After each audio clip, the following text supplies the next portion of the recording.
All right, ladies and gentlemen, code breakers around the world. Here we are again, Jordan and Logan back at it to let's talk number 20. This is number 20, Jordan. And ladies and gentlemen, it always happens with Jordan and I. I reached out to him yesterday and just like, hey, you want to do a podcast tomorrow? Oh, it just so happens I have some space to join. And here we are. And this has just been a constant theme for us to just kind of do things last minute. So I'm super excited. And we didn't really get to talk much about anything. So this is going to be completely raw here, really, no preparation. But I'm super jazzed to be here with you, man. It's been almost 5 months, according to YouTube's last entry of Let's Talk 19, that we've been together. So Jordan, man, it's such a great honor again to share some space with you, man. What's going Yeah, on man. with you? I appreciate you. Yeah, same here, man. What's been going on in your world, man? So many things, man. I'm just trying to stay focused, with my business stuff, it's been quite a bit. So, been a lot of focus into these markets because Uh-huh. I'm a big crypto investor, so it's been getting spicy over there in crypto land. But yeah, just keeping up with the university that I launched. Probably talked about it the last time we Yeah. connected, since you said it was like 5 months ago. I launched in the beginning of the year. So I just have a lot of big plans coming for that, and continuing to put my energy into this new project. And yeah, just building, What about you? Really building. Yeah, same here, man. Well, let's talk about this university, man. Um, I think that I mean, I've gotten a lot of responses from people that are doing your university. So let's elaborate a little bit more about that, and then what are the benefits of joining this university that you have? Because I think the world really needs kind of guidance and direction, and I know that you're kind of one of the leaders. Really, I think you're one of the voices and leaders for moving humanity, those that are interested in, in kind of their proper places. So let's talk a little bit more about the university. Well, that really means a lot to me to hear you say that, man. For sure, But man, you deserve it. yeah, it's kind of my dream project because I really like crypto and all the things going on with investing, but I feel like there's a way more powerful investment, and that's the investment in yourself. So I feel that what really changed my life was me just pouring all my energy into my vision, like into my kingdom or whatever you want to call it. I call it my vision. And once I started putting all of my energy into that and not getting caught up in the distractions, um, yeah, life started to get a lot better, and I started to get a lot more clarity, and the right people started coming into my world, started making what I believe are the best relationships I've ever made in my life. And obviously my business started to thrive. And I guess a long story short is I think there's something that we have a lot of potential, man. And I guess one of my gifts, and I don't say that to flex or to go like the ego route, but I guess one of my gifts is like being able to simplify things for people. Like I would like to call myself a reducer. I'm really good at reducing down concepts and ideas and strategies and tactics and pretty much anything that aligns with us being able to improve, make progress, but also kind of give it a soul, and give it consciousness. And I don't want to teach people things without that in mind. Yeah. So a quick brief synopsis of what the university is it's just teaching people how to create their own business. I call it monetizing your passion. So I'm teaching people how to do that. Um, I have a lot of experience as a business owner. I've actually had businesses fail, and I've had successful businesses fail. So starting with that, and maybe we could talk a little bit about that together too with your experiences. But you learn so much from a loss, right? And I think Yeah. what actually makes a leader is not about your wins. It's about how do you respond to losses. Yeah. So my life changed quite a bit when I had a really big loss in my businesses back in 2020 with the C19 scam. And then it actually evolved into what I'm doing today. So it was like the most beautiful failure. You know what I'm saying? Sure. So yeah, like just packaging up all that wisdom and experience and skills and gnosis and creating the university out of that. That's awesome. I mean, I was going to ask the question, like this is something that I think everybody listening here should ask themselves, why are you here? And you just summarized it, like what's your passion? Why are you here? Those two questions. What's your passion? And then why are you here? What are you doing here on planet Earth? Why did you incarnate? If everything happens for a reason, if you're somebody who actually adopts that, if you've said that before, I'm sure everybody listening has at least said that once in your life.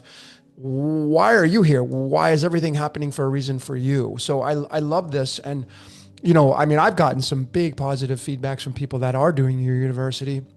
And, this is the thing is like, who do you want to follow? Whose group do you want to be in? Who do you want to hang around with in this day and age if you could? Since we're so scattered and many people rely on the internet for their information, it's not just hugs and handshakes, it's really cameras, video feed, entertainment. Hmm. We talked about this. Let's talk a little bit about this too, that you had mentioned this yesterday. People like to be entertained. And I find Yeah. that so fascinating because I think this is really what it's just all about, is that Yeah. people just really want to be entertained. Yeah. People don't want to actually change their world. They just want to be entertained until their world ends. That's, wow, poetic there, man. Ooh, there you go, man. Entertainment. So the question is, ladies and gentlemen, what is your entertainment? You can learn a lot about people just by, if I could take a look at your YouTube history, what you're Mm, watching, what your yeah. playlists are on Spotify, what music you're listening to, what the artists are doing that are creating that music. I know a thing or two about who you are as a person. I'm speaking to the general audience Yeah. listening to this. And then if you take that information and for me, you plug it into somebody's astrological chart and their numerology and their Enneagram and personality types, you now have the recipe for making some kind of, offspring, if you will. Hmm. And I think that's part of what your university is about, right? I think you can kind of summarize it that way. Yeah. Yeah. I mean, I'm just trying to put soul back into all of this stuff, man, because I see there's a lot of AI being used, and that was a big motivator too. And it's not because I'm anti-AI, but I just feel like humans right now could benefit quite a bit from aligning with their creative essence. Yeah. And we're now pressing the easy button too much on almost everything, you know? Uh-huh. So, I mean, again, this can go many different places, and I hope it does, but it's just like I'm seeing that one of the things that keeps happening when somebody's asking me like, how did you become successful, or how did you figure out this, or why don't you have a mentor, or how are you able to figure that out without help? And the answer keeps coming back to like, well, I believe everything's within us. I've just figured out a way to like tune out the static and focus on signal. Like, I'm very disciplined in that way, Mm. but I gotta admit, when you are that type of person, get ready for a lot of people to not understand you. Get ready for a lot of friends and family to not um, want to be around you, because you become this uncomfortable force, just like the sun. We all like the sun until it starts burning our skin. So what I teach my people is become the sun. Stop fucking staring at the sun. Mm. Become it. And when you embody that essence, you're going to burn a lot of people, but you're also going to make a lot of people excited and happy when you show up. And there's a beauty to that. So when you become ruthless and genuine and authentic, and just start expressing how you truly feel about everything, you no longer have to deal with the burden of worry that comes with being judged or ridiculed or whatever. And I sense that a lot of people right now are super worried. They're scared about putting out their art. They're scared about putting out their opinion. So they get to hide behind so many things right now. And I suspect it'll only get worse. And I don't say that to be doom and gloom. I actually created the university because I would like there to be a solution. So there's so many layers to the university that I created, but a big one is believing in yourself and expressing how you feel about whatever it is that excites you and embracing that and not worrying about what comes from the external. Because if you continue to embody what that is authentically, you're gonna create a frequency which then aligns with the frequency of the people that you were designed to be with anyways. Well, that's so true, man. I think my kind of take on life is, life's about looking good.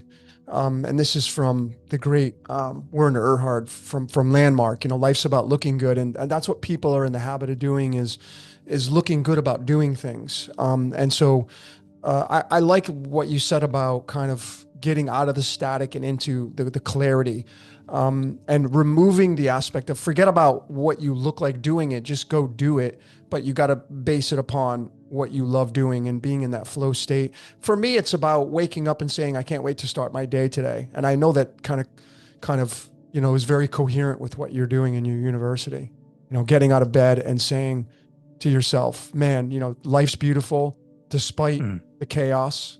I mean, for me, I've segregated, I've moved away from the chaos. The only way that my life is chaotic is if I actually choose to enter the chaotic field. And that would be to tune into the shit show that's on the world Yeah. stage right now. That's really the only way. I mean, yeah, I have my ups and downs with physicality and all that kind of stuff being Mhm. 52, but chaos only really enters my area of life if I choose it to be that way. And I think that people should really kind of take that into consideration. And if you're willing to, in this case, join Jordan's university, you're moving into a space of order. Your university is not chaotic. It's the opposite of that. And I think that people can move into a space where they're welcomed, and they find their order amidst chaos. But I think chaos really, and I want to talk about that more. What's your take Mm. on that? Like chaos is really self-inflicted, right? Besides the physicality and the body and aging, chaos is self-inflicted. Yeah, I have this really dope section inside of my decoding mastermind, and it's about order and chaos, ordo up KO. And I talk about how like people are so quick, especially in the truther community, like the people that are getting into decoding and learning about all these conspiracies and stuff, they always look down upon that motto, order up KO. But I actually think that once I allowed chaos, that was where like wings sprouted from my back. Mm-hmm. Like you have to be okay with the winds picking up. You have to be okay with the rain when you expect the sunshine. You have to be okay with the love of your life to no longer accept you for who you are. You have to be okay with death. It's inevitable. Yep. You have to be okay with everything as it is. And what I've been attempting to get people to realize is that it is not information and knowledge that makes you powerful. It's the ability that when something happens that is chaotic, how do you respond to that chaos? And do you have the tools and the awareness and the ability to respond to it and become a role model for everyone else that sees you responding to it? Because by default, that's what a leader is. Right. Very So I true. think there's beauty in chaos, and it's something that we should never avoid. If anything, just allow. And that's not saying that you've ever avoided things. I'll be honest. I avoid quite a bit of quote unquote chaos by just keeping my persona and my identity away from everything. Like I love incognito mode. I love going to the grocery store and nobody fucking knows me. Yep. The other day I was wearing some like crazy shoes, these like shoes that were like making like sandals, and it was making my feet hurt a lot. And then I ended up walking like 20 city blocks barefoot, and like everyone just like staring at me and thinking I'm like out of my mind, but I'm just like I don't give a fuck, dude. Like I literally have gotten to a place where I give zero fucks, and what I've learned when I've aligned with that is it becomes the most attractive energy. You know what I mean? Yeah. Like everyone is actually inspired and like they want to be that guy. I'm not trying to say that they want to be like me. It's just people are so tense right now, man. Like everyone is like holding in a fucking fart. And Mm. that's why they're not producing anything. That's why they're not going for it. That's why they're not taking risks. That's why when they see a beautiful woman at the bar, they're not walking up to her. That they're just like everybody's tense. Everybody's hold like they're crunched up in the fetal position, you know? Yeah. And that anxiety and that I'll call it nervousness. Like everyone's very nervous right now. So yeah, like with my being state and like with the way that I am, and especially with the university, I just wanted to create a little realm where that nervousness is unnecessary, where you'll quickly realize there's no point of having that feeling. Right. And that's what gives you the canvas to make beautiful portraits. Mm. Well, and yeah, and to add on to that, people are in the state of, I mean, really it's about yin yang. So if you're not expanding your world, you're contracting. And I think that's what the world is really in the collective is contracting. They're going within, and there's a lot of rage and anger right now. And of course, astrologically, I mean, one of the big reasons why the fighting's going on over in the Middle East is because Mars is in Leo, right? And Leo is fire and Mars is fire. So this is the collective astrologically for everyone to feel and experience. But if you use Mars and Leo for expansion, it's a different set of circumstances and the outcome can be extremely beautiful. So this is why for me, and what I end up telling my community is, forget about the dirty laundry on the world stage. Move into a state of expansion when everybody else is doing the opposite. They're contracting, they're being afraid. And when you're in a state of fear, you're in a state of paralyzation, and paralyzation makes you really do nothing. Mm-hmm. It may just argue, debate, which is really kind of the consensus on the world stage. People are loving this content right now of arguing and debating about, this and that. So Yeah. rather than do that, moving into your university, for example, you're now expanding your consciousness. Well, everybody is, a lot of it, people are just contracting out of fear. So I really I'm digging this conversation so far. Yeah, man. Yeah. I mean, and I want to create things that are like the antithesis of what people typically have experienced, Right. like anti-school. Right. Like everything about school, it's an indoctrination camp. So you're effectively there to just become eventually a subpar mediocre worker Mm-hmm. when you graduate, right? Yep. So I think a lot about those things. Like, when I create, I always think about, especially if it's for other people, if it will have utility for them. I always think like, what have I experienced that I would not want to go through again? Like, and how can we expedite this process without rushing through it? And I think these are things that are crucial. And I suppose for me, I'm obviously a teacher. Like I thrive in that position, Yeah.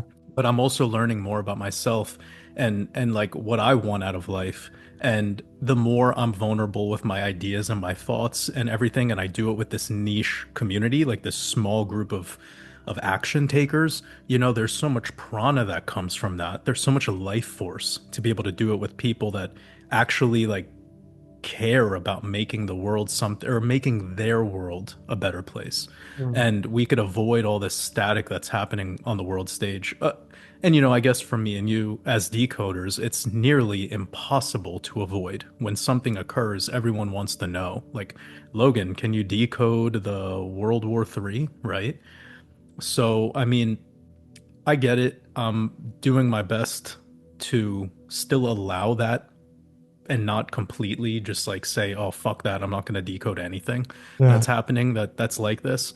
Because in a way, like, if anything, it's a reminder for all of us that we live in a scripted reality, right? And that reminder is, well, it's going to hit people in different ways. There could be a brand new subscriber that reaches your channel and they don't really understand where you're coming from. And for you to be able to decode that new event could blow their mind. And then that would lead them to a live stream and then hear some of your other thoughts and philosophy on other things. And then boom, boom, boom, Yeah. and that's the beauty of this internet and this microphone that I have and the Wi-Fi and the laptop, etc. So yeah, I'm always just trying to see like, there has to be a good in it, even if I give my energy to it. But how could I keep balance? And I suspect like a lot of people right now, they're very polarized. It's tough for them to keep balance. It's tough for them to stay focused. It's much easier to just pile themselves up with dirty laundry because that's entertainment, right? Comes back to what we were talking about earlier. Like, it will never make your world better. It just entertains you. Yep. And it's like that scene in Gladiator. Like, so we're here, man. Like, I Huh. guess like I just want to be a beacon of light amongst that darkness. Yeah. Well, to add to that, I admit, when I decoded the World War III, when I was doing my research, I'll admit, man, I was watching a lot of the mainstream, which I never do. I don't really do that Mm, anymore.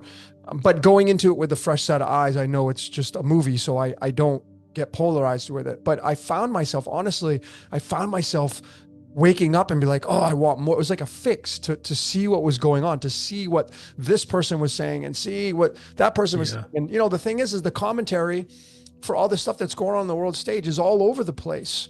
And there's all these opinions, and a lot of them are different. And then we Yeah. know that there's propaganda. So it's like, what's true, what's not true when it comes to what's true and what's not true.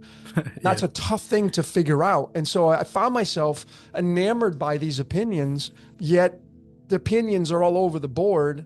And I couldn't really come to a conclusive on what was true and what's not true. Um, Yeah. and so it's just, again, it's entertainment. That's it. The things that are going on in the world stage are just entertainment. But really, there's no, as you call it, there's no utility for it. There's no value other than you get to talk about this commentary and offer your insight and opinion and just add to, in this case, the war machine, right? Yeah. Yeah.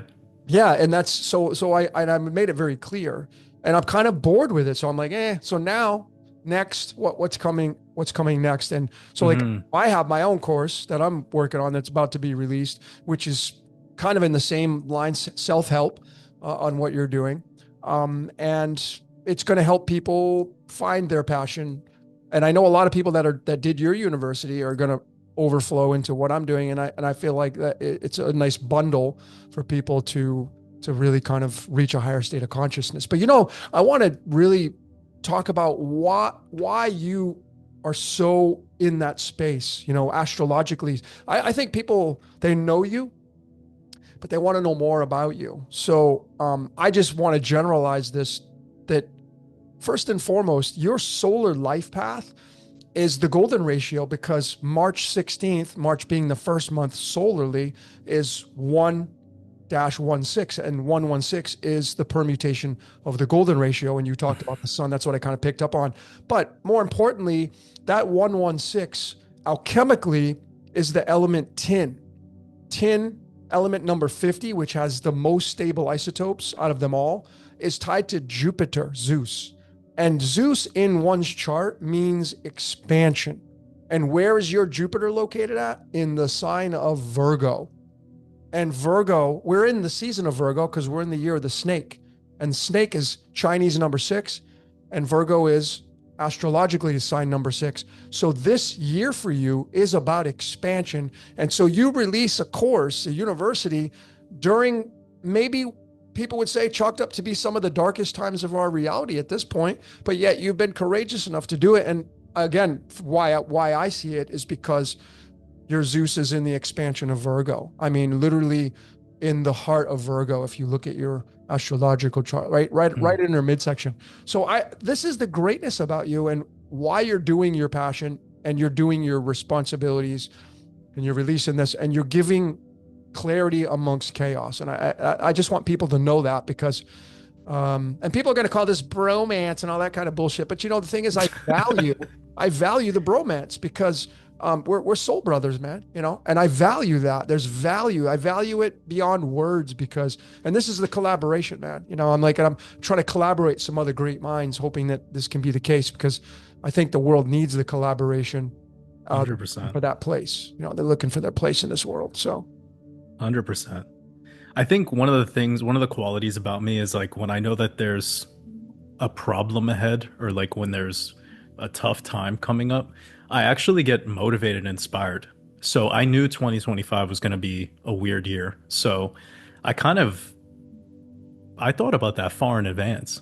So when it got closer to the end of 2024, I was like, I need to make this university. I need to launch it right away. Like, there's no waiting game anymore. I just got to pause whatever I have going on, pour 100% of my life force into this, and just get it out, get it released, you know? yeah. And I knew it would be what some people might consider like a bad time to do so. I even had like people in my life that are super into astrology that were like, yeah, like this, and this are aligned where like you shouldn't be making something new. And I'm like, fuck that, bro. Like I'm just gonna do whatever I want, and Yep. it is what it is. Like at the end of the day, I created, and we'll see where it goes. So I think that energy also is something that I've learned over time.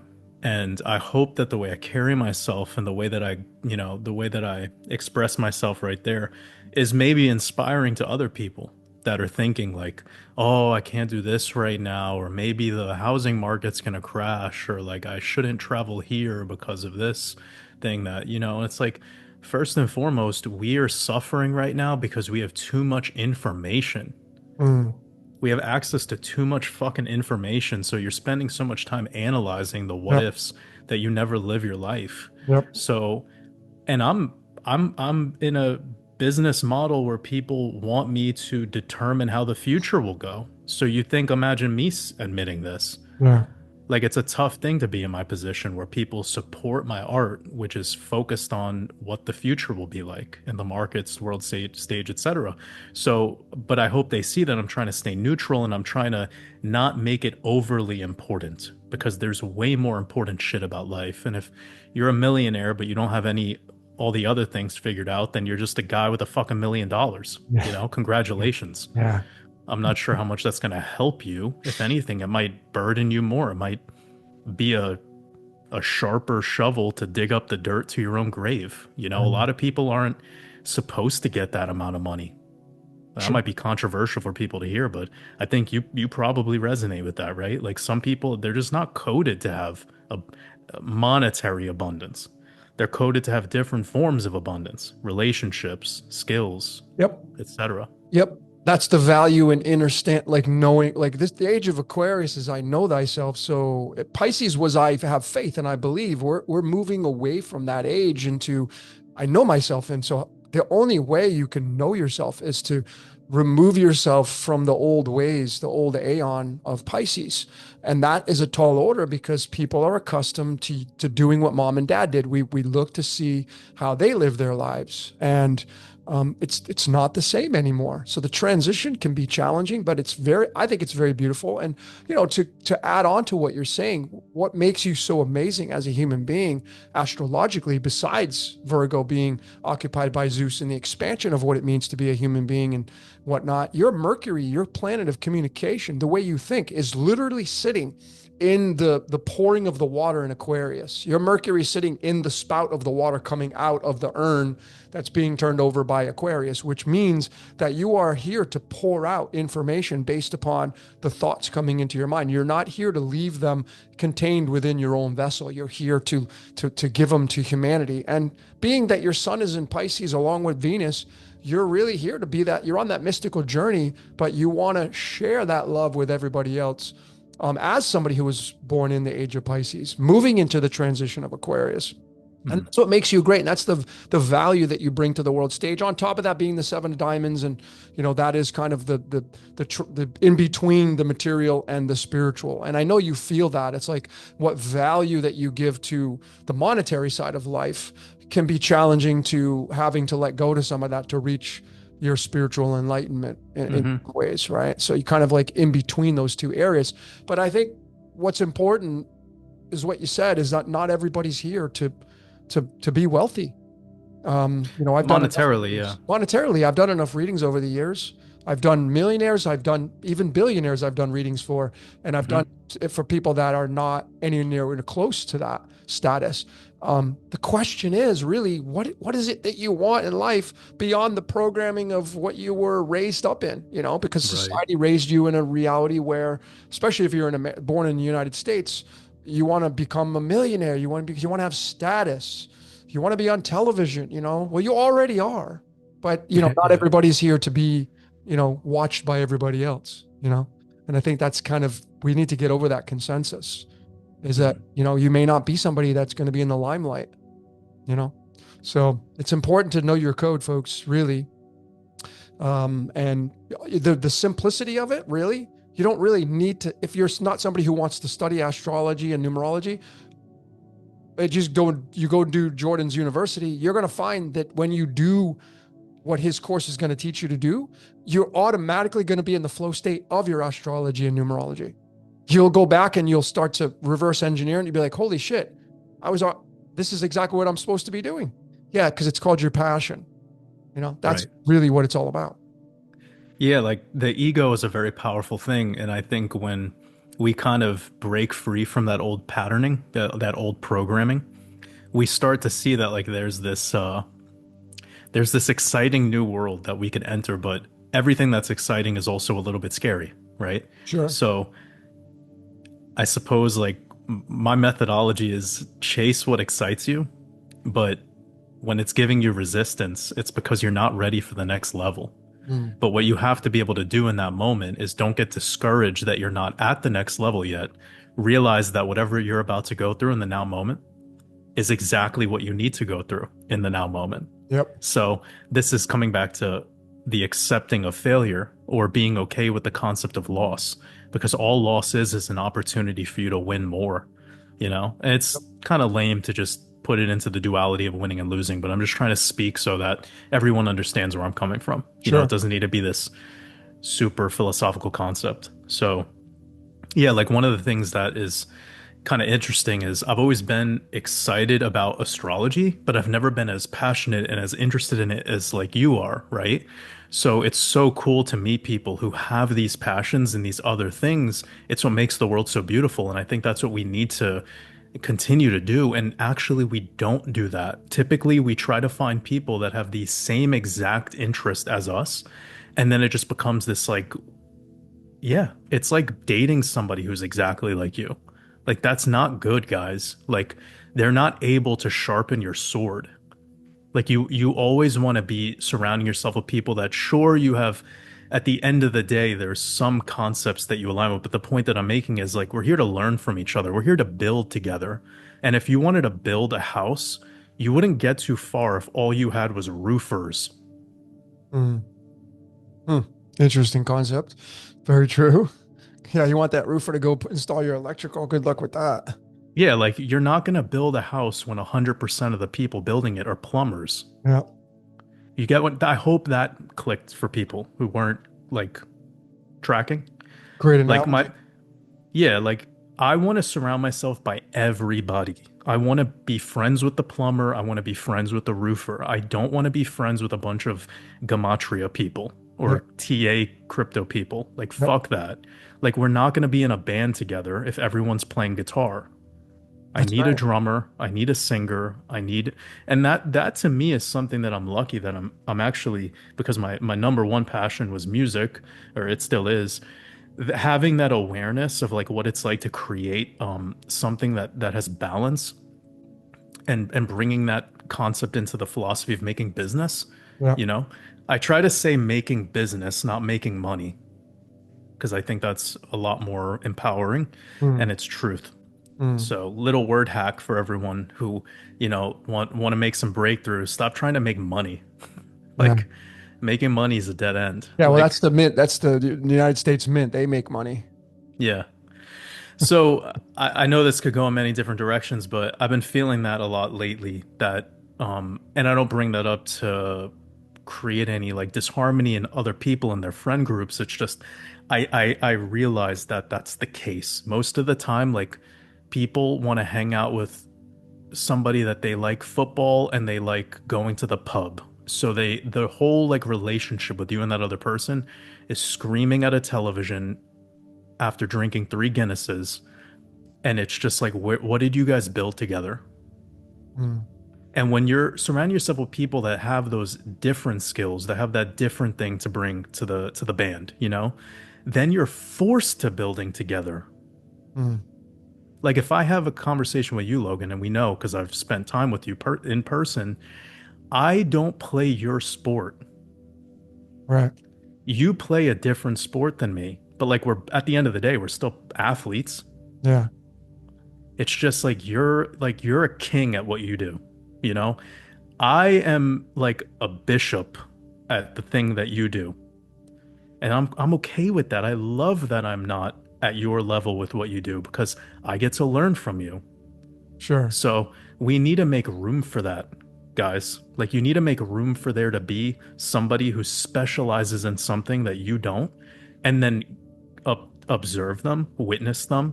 And if you see passion in them, then that's the person you should be hanging out with. The person who's excited about the thing that they're a master in. That's one of my like life hacks And it's why I love meeting people who have skills and I disregard their state of consciousness. You know what I mean? Like if I meet an Uber driver who said like he was a landscaper or whatever, I want to just talk with him about that. Like I don't give a fuck about what I can. I'm not going to tell the guy like, oh yeah, I travel and I have an online business. Like who gives a fuck? I want to learn from him. Like, Yeah. this is my shot today to get some real human connection with me. I'm not going to be like, well, he probably doesn't know that the earth is flat and that Donald Trump's a tranny or like, I'm not going to do that shit with this guy. And I feel like a lot of truthers and a lot of people that are like in the know, they're always just trying to like have those discussions. Uh-huh. So they end up getting digitally aligned at first with people that are all obsessed with the same thing. And then what happens is you're in this like very weak fraternity, like this very weak, soft digital fraternity. Hmm.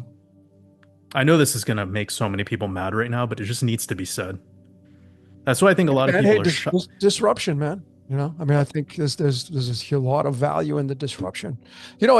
It's fascinating that you mentioned this is how in tune you are with yourself, right? You mentioned I'm okay being a bishop. Hmm. Well, uh, I released my first book maybe about a month ago, right? I haven't released it to the public yet, but and it's on the card system, and the card system tied to the birthdays, and those are tied to chess pieces. And do you Hmm. know that your chess pieces, you're the seven of diamonds, which is the pawn on the front line, a white pawn, and your nine of hearts, which is your spirit card, is the bishop. And you're a white bishop. So you literally have two white pieces, and the white makes the first move in chess, typically, right? Yeah. And this correlates to I'm just going to release my course. I'm going to make the first move, despite everybody, the main collective contracting, going within and being afraid of making moves based upon their lives. And Yeah. yeah, so You you're know, Bobby Fischer said that bishops are more important than knights. So when uh-huh. he was teaching people like chess, at first when he was coming out with this theory, there was nothing to back that up. But then when they came out with these like really crazy computers, like stockfish, like these chess computers that could be humans, Yep. it learned later that it determined that the bishop is in fact more powerful than the knight. And I'm just saying this not because it has anything to do with me, but it shows that like there's something deep about the mind. And Bobby Fischer's fucking like if you ever pay attention to anything Bobby Fischer's ever said in the past, like absolute wizard. And then I have you ever looked at his birthday? I haven't, but I'm going to look it up right now. Yeah. Let's see. He was born on Dude, March 9th. So, look into Bobby Fischer, bro. Born on March 9th, yep, March. and he died in Iceland, Reykjavik, the Oh place that shit. I've been to the most. Like it's my most visited place. Oh yeah, he did January 17th. Like Wow. how fucking wild. So like I don't want to go too deep into Fischer, but like just something that I thought about recently because I've been getting kind of into chess personally. And yeah, that knowing what I said before, it's why I could keep my ego on the sidelines and be like, well, if in this arena of astrology, like Logan's the king and I'm the bishop, and I'm totally fine with that.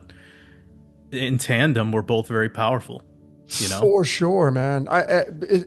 That's just how fascinating it all is, man. And you being that your spirit card, the nine of hearts, the bishop, the white bishop, your spirit really, the nine of hearts is wish fulfillment, but in the card system, it's really about giving it away.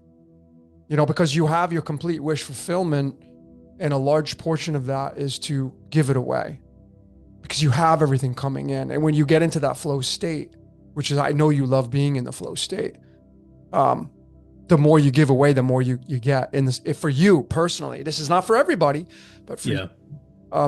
when you get in that flow state, it's like, sucking the water out of a garden hose. Once you start to flow, as long as there's a source of water, it's going to continue to flow. So when you get into that flow state and you give some of that away, that's when you're going to be most dominant as that bishop. And yeah, the bishop it's the Pope in the Vatican. That's the bishop. The bishop is Peter, Saint Peter. And it's such a valuable piece because it moves in all those directional spaces on the board. Yeah. So two white pieces too. So again, the first move gets made by the white. So you're not you're not moving against, you're moving with the flow. It's just I love this whole part of it, man. Bobby Fischer, an ace of spades, a pawn, but he dies as a 10 of diamonds, which is a castle. So he dies, the castles make the walls. It's so amazing, man. I got to look more into the chess people because Yeah. this whole chess thing is fascinating. Yeah, I'll definitely talk with you about it another time because there's this part in his career where he started talking about the Jews and like lost everything because of it because he started just like speaking his truth about Zionism, called Zionism because that's what he actually was trying to expose. And I just find it so fascinating, all these people's careers that like take this turn where they start to just be exposing this particular mindset. We won't even say people because this mindset could be in a Scientologist, a Christian, Hinduist, whatever, right? Zionism is just a mindset, right? Yep. So Bobby Fischer starts like just going all in, exposing this. And I think it's so hilarious that like a lot of people's careers took a bad turn because they started to just say how they felt about this. Yep. And my quote unquote career started with with me talking about this shit. And I guess it kind of like it was the right timing because people are now waking up to it. But for those first 2 years that I was talking about Europa, the last battle, and everything that was going on with that, like people were hating on me, bro. Like, but my business continued to thrive because I knew that what I was saying was truth. Like I wasn't trying to cause a problem. Like I have no issue with the Jews. Like Zionism, on the other hand, I have quite an issue with. Mhm. Right? Everyone should. It's fucking atrocious. So it's wild that I look back at how I started everything here with Waters Above, and it did have this fearlessness. And I hope if everyone's listening right now, just express your fucking truth. Like don't hold back. Cause if you lie, then you have to remember your lie, and then you have to keep up with that lie for a really long time. And it just gets uncomfortable when you're a liar. Eventually you're just gonna have to spill it. And then when you spill it, you deserve the guillotine. Yeah. I know that that hurts people's feelings, but it's like, just don't do it. The same thing if you're in a relationship with somebody, if you're on the first date, like get it off your chest, everything you feel. Like just let them know who you really are and what you're about. Because if you don't, then it's just gonna build and build and build, and it's gonna be like scum. And eventually it's gonna rot everything about what keeps you together. So don't make that simple mistake, and I think your life will get dramatically better. Well, I couldn't agree anymore, man. I have this saying, man, I decode on the first date, you know. Yeah, I bet you do. Yeah, I I do, bet you man, do. for sure, because I want to know, and I'll tell you everything. Like I'm, me, man, I'm super vulnerable, very open Yeah. there's this guy, I don't know who he is, but he makes a living on YouTube by trying to, try to get dirt on people. I mean, there's a few of these channels that float around. Mm. So one day he left a comment on my channel, something retarded. I don't know. And he ends up trying to. So I'm like, dude, that's the best you got. Like everybody, I've been married 3 times. Like I've told my wife I've been to prison. Like, there's no dirt, man. So he tries to like he sends this picture of me and somebody, and it's like, well, dude, that's the best you got. Like, oh, I can do this all day. Okay, keep them coming then, man. I'll take the. But this is, like I don't care. Like, it is what it is. Like I don't have. I've got rid of all my dirt. Really, people Yeah, know who bro, I that's am. so cringy that people like Yeah. give up their day to do They make this. videos to just get dirt on people, and Yeah, that's that's how they wild. that's how they feel. That's how they feel better about themselves because their life is probably so miserable. Which, hey, that's glad I didn't I get that. th So it makes me grateful knowing I didn't get your life. You know. So, but anyway, like one of the things I was thinking about, like from the strategy side of things, it's like there's a strategy to. I want to be careful with what I say, but like there's a strategy in making yourself uncancelable. hmm. And when you make yourself uncancelable, then you don't need to be strategic anymore. Wow, I love it. Become uncancelable. That's actually a really good topic for a Yeah. course, dude. Yeah, no, I think That's about it awesome. all the I think about it all the time because I realize that tension and that nervousness in everyone that I was talking about earlier. And I'm like, what are you worried about? Hmm. Like, what do Do you you, have that included in your university? Becoming uncancelable. I think that's a great thing to add on a syllabus to I, add on to what you're doing already. yeah, I mean, I should definitely make a lecture on it I because love it. I feel like it's something that a lot of people would resonate with, and again, it's something that I think of all the time because I'm all about how to remove that nervousness, how to bring that fluidity back to it all instead of having it all dammed up. So there's so much prana that's flowing through us Yep. all the time, even in our voices. Like people talk about my voice all the time, whatever. But like I found that voice that I have today. Yep. And why? Because I stopped being so fucking nervous. Your true voice is behind the comfortability to just express. Because if you're nervous, your throat chakra is just all clinched together, right? It's contracting, as you said earlier. Yep. So we can even see in martial arts, you know, you don't need to be this huge fucking jacked up bodybuilder to beat the shit out of people. Like you could be Right. this tiny little like 120-pound dude who just knows where to strike and the timing and fuck you up Like great. because of the yeah, yeah, exactly. Yep. So the timing is everything, dude. Yep. Like a big dude who doesn't know how to punch takes forever to punch. Yeah. Like by the time he's cocking his arm back, the master's already throat chopped him. Yep. Like good luck fighting me when you're holding your holding your throat because you're. So I don't know, man. Like this world is very fascinating where people get caught up in the aesthetic of it all. So you see the big bodybuilder guy and you go, "Oh, this is something I should be admiring." And it's like, well, ask yourself, how did the bodybuilder become the bodybuilder? I bet you 95% of the time it's the byproduct of insecurities, which is okay. It's oh fucking K. If the bodybuilder comes out and says, I was insecure and people made fun of me or whatever, and I just wanted to make myself look more dominating or whatever, then Yep. at least he fucking admitted it. And that's beautiful. I love the admission, like that's where it's all at. So that's where it comes back to being uncancelable. Like you do steroids, great, just fucking say it. I mean, if not if you're in a professional sport. I mean, I guess that's kind of the worst thing to put yourself into if you're doing that, right?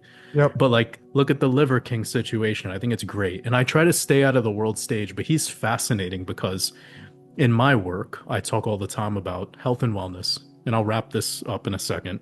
But I talk about health and wellness, and there was like a 2 year period where everybody was coming in the comment section of my the chats and the live streams, and they're like, you got to eat liver, you got to eat like organ meats, and I'm like, where did this come from? And then I find this Liver King guy like blew up, overnight success, boom boom boom, and he adamantly said the whole time for those 2 years that everybody was commenting that he didn't do steroids, he didn't take any anabolics. Yep. And then it finally came out that he's taking like $12,000 a month of PEDs. Yep. Guys, $12,000. Do you understand the lifestyle you could have with 12 G's every month? You could live pretty much anywhere in the world you like in a nice place. So this person then gets to a place where he has to now admit, because he did not make himself uncancelable. And from the moment that happened, his life has just started to spiral and spiral and spiral and spiral.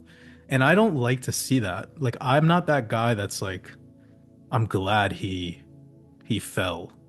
Because if you wish for another man to fall, you yourself will fall harder. But I just look at it as like so many people were inspired by him based on his body. And that's where I come full circle. Because it's like you looked past the integrity and the honor of the man. And that's what actually matters. Because guess what? That's what's in your organs. The feelings that you have, Yeah. they store in your fucking organs. So if you have a bitterness to you, your heart is bitter, your lungs are bitter, your kidneys are bitter, you are bitter. If you're a liar, that becomes you on a cellular level. So it just deteriorates your soul. Mm. Well, I Anyways. mean, it it lined up him for him in many grandiose ways because the buildup of people know, like, the obvious was, come on, dude, you're on stuff. Um, Right. that's easy to see, but then the denial, the buildup, and then finally the orgasm, as I like to put it, the orgasm was him admitting that he was taking $12,000 a month and stuff. But the funny thing about it is if you're spending 12 grand to look like that, you must be, and being able to sustain that in some way, you must be making more than 12,000 to Oh continue to yeah. pump out that kind of lifestyle. So the guy was making tons of money and he was benefiting from it. And now he ends up having to admit it, and then ends up benefiting from admitting it because people are still watching his content. And now he's having to do some crazy stuff. He's been doing crazy Yeah, stuff, but that's what I'm trying to say, bro. Like now he has to do crazy shit crazy to be stuff. relevant. Yeah, yeah, You yeah. see the problem Keep here? up with Like it. Yep. if you build something on needing to be relevant, then you are already dead. Sure. You're already dead. This is why like when people are like, "Oh, this person's better at TA than you." I'm like, "Yes, they are. They are. Hmm. I know a better decoder than me. I am not the best, and that's okay. Because then I never need to be chasing relevance. Yep. Because when you call yourself the best and you are really hanging on to that, then now you have a belt that you have to protect, Yep. like a fighter. I don't want to protect a belt. I'm not in a competition. This is the internet, guys. Yeah. Well, it's Like this is words of wisdom right now because I know a lot of people they like get this sensation that they'll become more, a better version of themselves if they could be the best. And I don't get the point of even teaching that concept. Like where do we get that from? Probably Hollywood, right? And bad parenting. I have this kind of analogy of, which I already mentioned. It kind of segues into what you're saying, is that I feel like life's like an orgasm.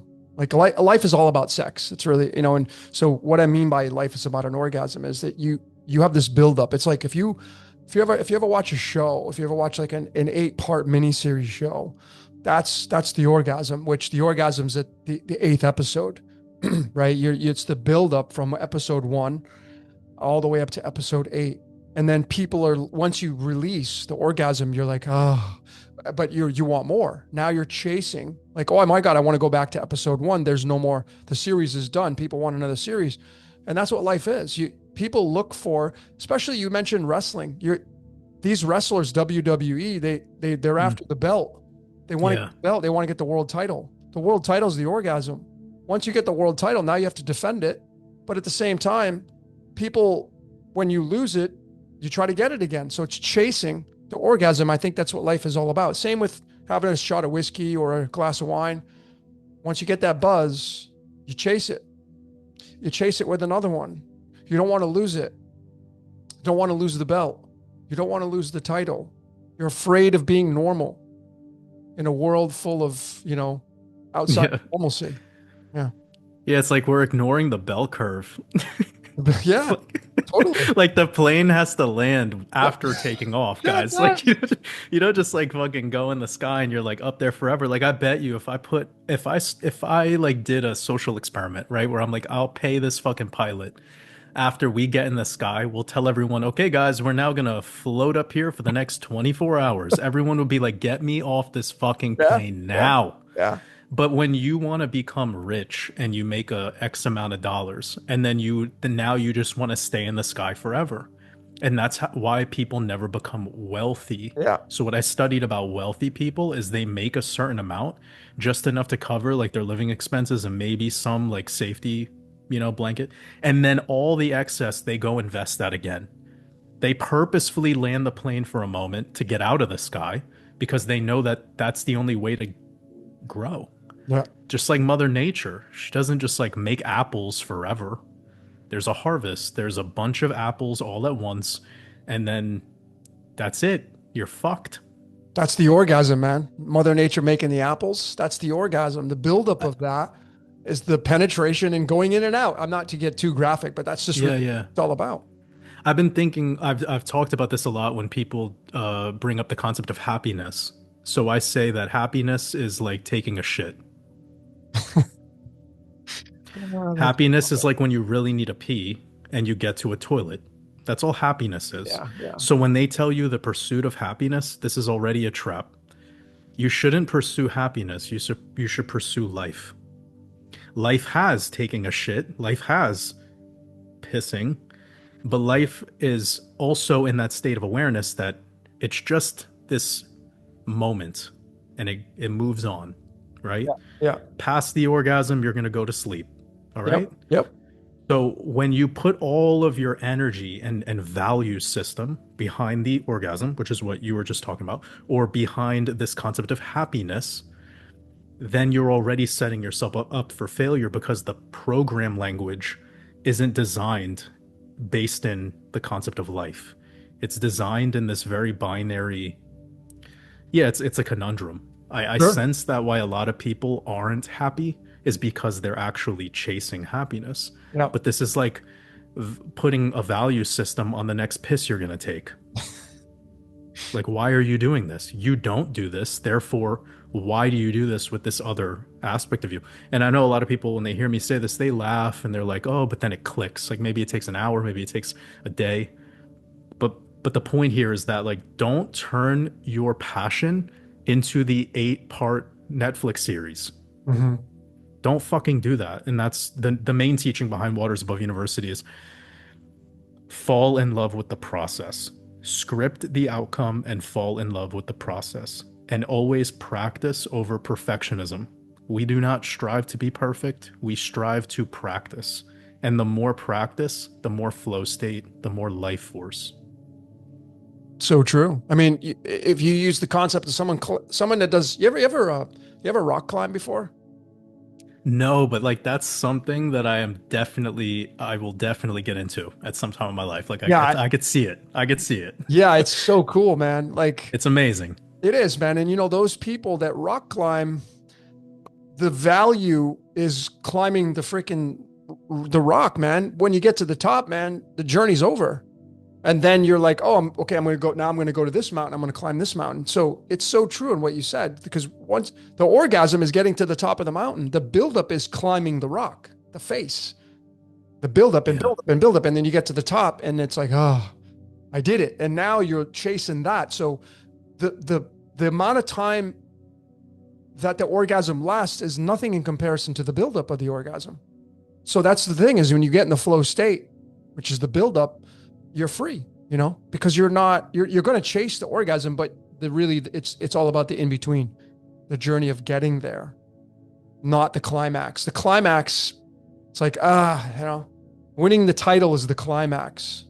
Yeah. But getting to But the title, that's really But what we it's have to about. admit it still has purpose, right? Like Totally, it would totally has it would be like yeah, it would be like saying it would be like disregarding like taking the shit. It's like you don't just hold it in and ride it Yeah. out. Like Yeah, you no, for die. sure. Yeah. I mean, if you've So ever like had, the point of it all is to have the orgasm, guys. Like that, let's not forget that. Like the actual like the point of getting in your car is to drive to point B. that's right. You don't just get in the car and you're like, well, we'll just see where this goes Yeah. because you're gonna waste resources. Yeah. So there's something to this. I hope people get like the grand analogy that the grand portrait that Logan is painting for us right now. Well, It's it's not to disregard the outcome because it's there. totally, It matters. it's a complete system. It's a complete process, obviously. Um, this is why people take vacations. You know, you do a lot of people, they build something, it has success, and then I'm going to take a vacation. Yeah, it's like having sex and busting one, having an orgasm, and then you're ready to go to sleep. That's the vacation. You're going to go to sleep, right? So there's a reward. You look for the reward. The journey to get to the reward is really, but you got to find what you want to do in life. That's really what it's all about. Is knowing your passion, doing your passion, and that's what I value about you, is that you are doing it. You're in the flow state, and the value that you offer to people is, hey, you can do what I'm doing, right? But you got to. I mentioned this last night on my live. I said, when's the last time you've done a mental detox? You know, we do these physical detoxes. You're big into fasting and dry fasting, but that's physical. Yeah. A lot of people need to do a mental detox. They need to get rid of the attention that they're putting on what's really kind of causing a lot of chaos in their life. And their order comes out of that. And then there becomes purpose in what you've coined. You're the guy that's coined utility. Utility Well, comes from that. Like, I just say it a lot. I say it a well, it's a lot. great word though. I mean, Yeah. that's one of your catchphrases, utility, because what does this offer as utility in your life? But I think that if people are willing to do a mental detox, and you can do it in so many different ways. There's the silent retreats you can do. You've done Mm. those before, right? The silent. No, Oh, you've never done no. those where you don't talk for a period of time? All I do is fucking talk, Yeah, bro. I know. You have that Mercury in Aquarius. That's why. Yeah. Your Mercury's in I there, man. So I got it, and maybe so we could shift gears a little bit. Like, do you feel there's any value in things like meditation and like silent retreats and for like any of sure. that stuff? For sure, Okay. because especially with the silent meditation, because if you can't talk for 3 days, like they have the 3 day, the 7 day, the 10 day, Hmm. if you don't talk for 3 days, that means you're going and listening to your thoughts. Many people they don't do that. They want to be heard. They want to talk. They want to express themselves. They don't stop to listen to what their thoughts are really trying to tell them. And again, I think we're certainly having the thoughts, but the thoughts are coming from, I would say, outside So, of us. so So it'd be you could simplify it by saying it's just 3 days of not speaking. yeah, yeah, Yeah, I mean, I've definitely done this many times, but not on purpose. okay, Yeah, for sure. Like when I did that Iceland thing where I hitchhiked around there, like I went probably 6 days without speaking a word to anybody. uh, I didn't have any cell phone service, so I couldn't get a phone call. Yeah, so I've had those experiences, but the concept of like the retreat where like there's all this like purpose and reason and some sort of the desire for the outcome of what it'll give you. That's kind of what I meant. Like everyone wants to meditate to get this math equation solved of like me plus examining my thoughts silently with my eyes closed equals this, right? yeah, And it becomes this like math equation. And like my thing is like I don't like going about life that way. It's not to say that it won't have value for other people, because like we said earlier, like we're all playing different sports. Like your way to express could be different from my way of expressing. So I value that some people might get a lot from meditation. But like every time I see myself doing it, I'm like, why the fuck am I doing this? right. Because it's like I can just perform and create and do like, and I don't solely value the outcome. So I feel like, yeah, I wonder if these tools are necessary or if they're just like weird instruments of Eastern spiritualism that are designed to maybe harm people more than liberate.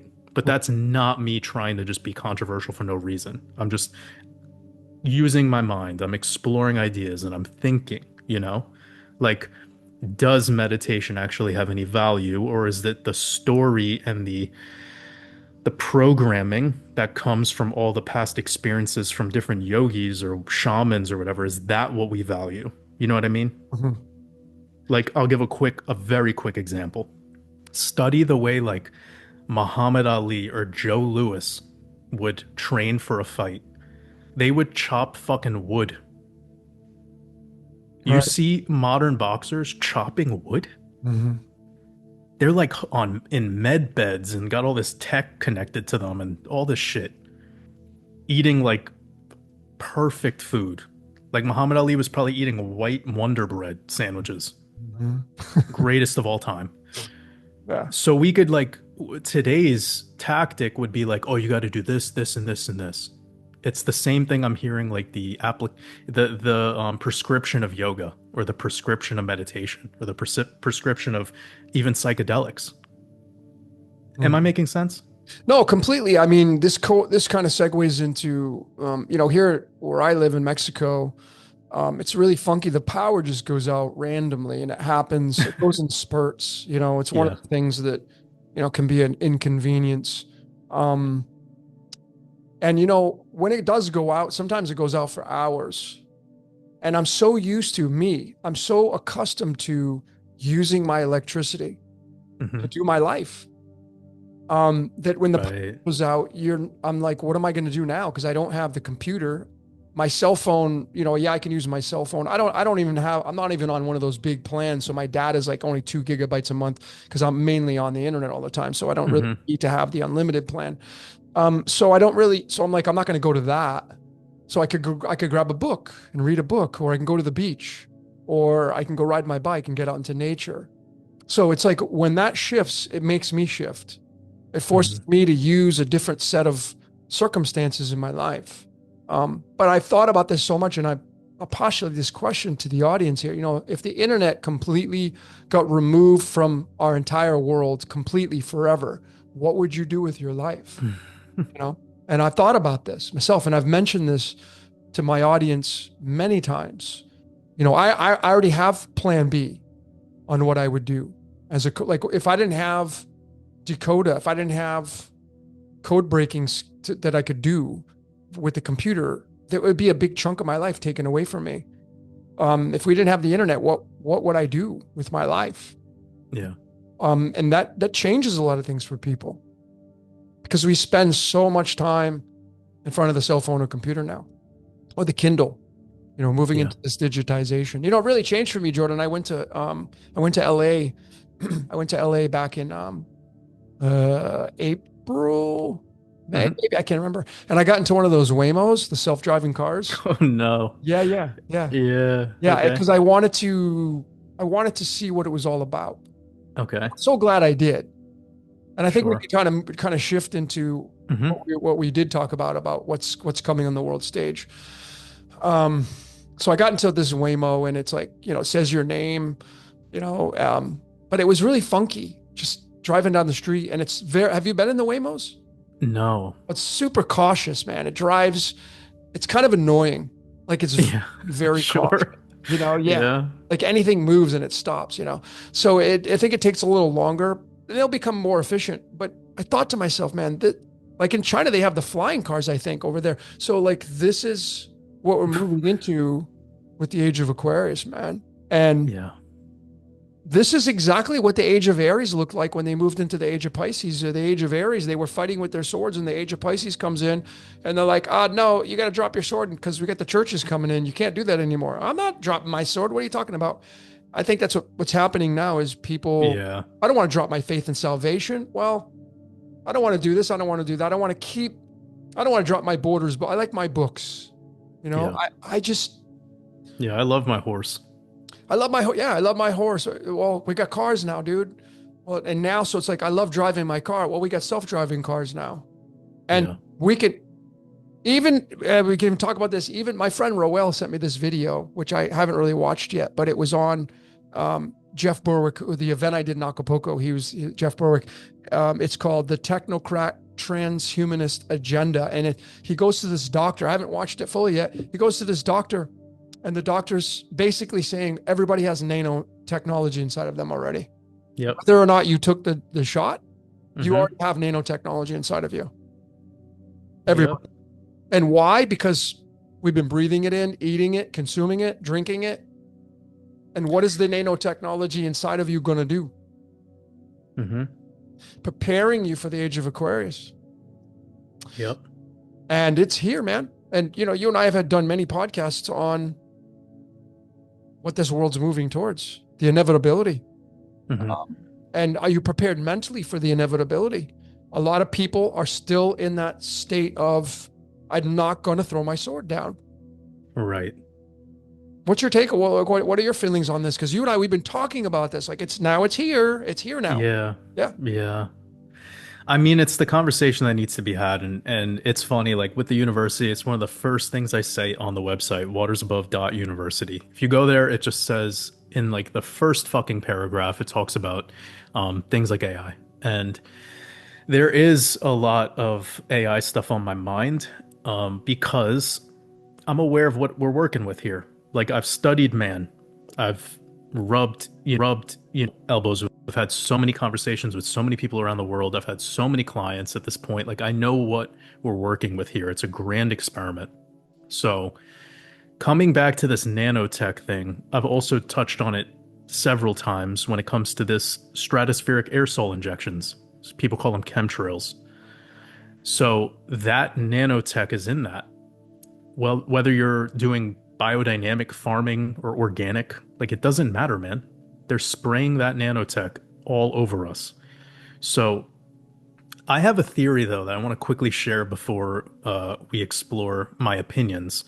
And imagine I told you right now that if we didn't put artificial clouds or put clouds in the sky often, that the current sun, that the way the sun is, it would kill all of us. Mm. And we found out that the actual truth is that the global elite, or the people who are like stewards of this realm, are actually doing these quote unquote chemtrails to just keep us here because we are their food source anyways. Without us, they have no food. So why would they want us to die? Yep. Now, this is a wild theory, but I'm thinking to myself lately because every time I go out into the sun, it's whiter, it's brighter, it's hotter. The temperature, like the ambient temperature, is lower, but it's feeling warmer. There's a couple of reasons why that could be. But when you take what they're spraying on us and you combine it with something that could be happening with the sun, maybe we're potentially leading up to an event where having this nanotech in us and them doing what they're doing in the skies is actually preventing the inevitable, but it's actually keeping us here. Is this making sense? I get it. Then we Is it would have to making be sense like, for the audience, man? I get it, but I hope everybody's getting this. I'm trying to say, guys, that we all think that like they're so evil and awful, but like if you were the apex predator, if you're the lion and your food is hyenas, you don't eat all the fucking hyenas. Yeah. You let them mate, you let them procreate, you let them build up more food stock for you. Don't be stupid. So we think that the elite want to kill us, and then we talk about this nanotech and the shots and this, that, and the third, but it's like, why would they want us all dead? Agreed. That's stupid. That's immediately stupid. It is. So step number two is in my own anecdotal, experience, I'm like, I feel like there's something happening with the sun. And maybe that's what the ages are all about, right? Obviously, there's a textbook reason for that. But I feel like this sun that I've been feeling lately and seeing lately is bright, well, like a white I can't even describe. I don't know if that's been the case for you over there in Mexico, but it's like pretty much anywhere I've traveled, I've realized this. Mhm. So different than maybe 20 years ago. Mhm. So I'm not sure, man, but the theory is there. And I think that moving into this transhumanist future and whatever black swan events will come, they will come, no matter your opinion or my opinion. There's no way to stop this. But I think what we'll later learn is that it needed to happen this way because Mother Nature, the way the realm is transforming, is going through an inevitable process. Totally agree. I mean, the sun, a lot of people say, yeah, is the sun about ready to have an orgasm? Meaning that, like the sun Right? it becomes white. So it's reaching a climax because before the whiteness, it was more like a lot of people say it was more yellow. So the yellow goes to white, the sun reaches a state of climax. And is this what theology states in Revelation, where it clearly says the sun will be no more? Is that what that means? Like imagine, and this lines up with the yugas. I mean, in Vedic tradition, the yugas, you have the gold, silver, bronze, iron. Mm-hmm. And some people say that we're moving out of the Iron Age. I don't think that's the case. I think we have a long way to go. And you got to roll with that. And that means that the Iron Age is the farthest away from source energy in a sense. But that doesn't mean you're cut off completely. Mm-hmm. But that just means like you're in the last stage of life where, like we can correlate these to the seasons, spring, summer, fall, and winter. You can correlate this to your age. I'm in my fall time, for my current age. Well, that's different than my summertime or my springtime. Well, as a society, as a culture, as the aeon, I think we're in the winter stage of life. Mm-hmm. The age of Aquarius is a air sign. Pisces is a water sign. You're moving from you're moving to fluidity to more of more the air essence. And the air essence, which is I know thyself, and this is where the technocrat stuff comes in. is correlated with wintertime. And wintertime is contraction, where you go within to find yourself, the answers that you're looking for, instead of believing in things externally. All these churches during the age of Pisces, go to the church and you'll find God. Well, we come to find out during the age of Aquarius, you just got to go within to find God, right? And you are the divine, essentially. But that's these ages that we're moving into. So this correlates to the transition into Aquarius, which is nothing like the age of Pisces, as you and I have already talked about on many different podcasts throughout the years we've been doing this. Right. I mean, I think it was you who really kind of brought it out, where Pisces was, and I've talked about this, is printing presses and books and writing material and paper. Yeah, paper. Yeah. Well, if the sun goes... And that's what we have right now. We have something I call paper privilege. We don't have skinny privilege or beauty privilege or fat privilege or white privilege. None of that. There's no such thing as white privilege or not. No, we have paper privilege. That's all. If you have the correct paperwork, you could be the ugliest, whatever, random, and you can do whatever you want. So that's the way the world works. It's fascinating. Fascinating. We're moving out of that. Yep. We're moving out of that because it's easy to forge. It's easy to blah, blah, blah. So we're going to move to the blockchain, where you can't get away with that. You can't be a scammer anymore. You know, this is why they're inundating us with artificial intelligence and deep fakes, because they want to make it so you cannot discern anymore what is real and what is artificially generated by AI. And you can call that evil, whatever. But I think it actually gives us a great opportunity where we can create art right now on our own, and it will actually stand out. And even I heard about this recently, Mr. Beast, you know, like the biggest YouTuber. Yep. He was like king of the thumbnail. He was using AI obviously a lot, and now he's not using AI anymore for his thumbnails. Like, that's an insane pivot. Totally. Because everyone now, like when I look at a YouTube thumbnail for a cryptocurrency video, if we go back to when I first started, which of course my thumbnails have also over time evolved, but I don't use any AI. And if you look at the standard thumbnail in crypto YouTube videos back in 2021, you'll see it was a real person with like an O face and like some random background or whatever. But now it's all AI. Everyone's using AI, and we're seeing 1,000 subscriber YouTube channels having like the most legitimate looking thumbnail. Like, we're seeing people with 500 subscribers have like the same microphone that Joe Rogan has, a fucking podcast studio. Thumbnail's perfect. The title of the video is perfect. Description is perfect. They're monetized, so they have somewhere to funnel you. I mean, bro, we're peak right now on the internet. So where do we go from here?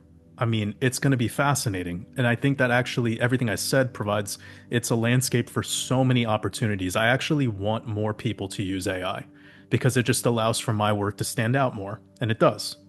And I think that's how a lot of people should look at it. And it's not to say that AI is bad, or there might not be a way to use it that in a way that makes it seem a little bit more unique. Of course, with AI, the world's your oyster, right?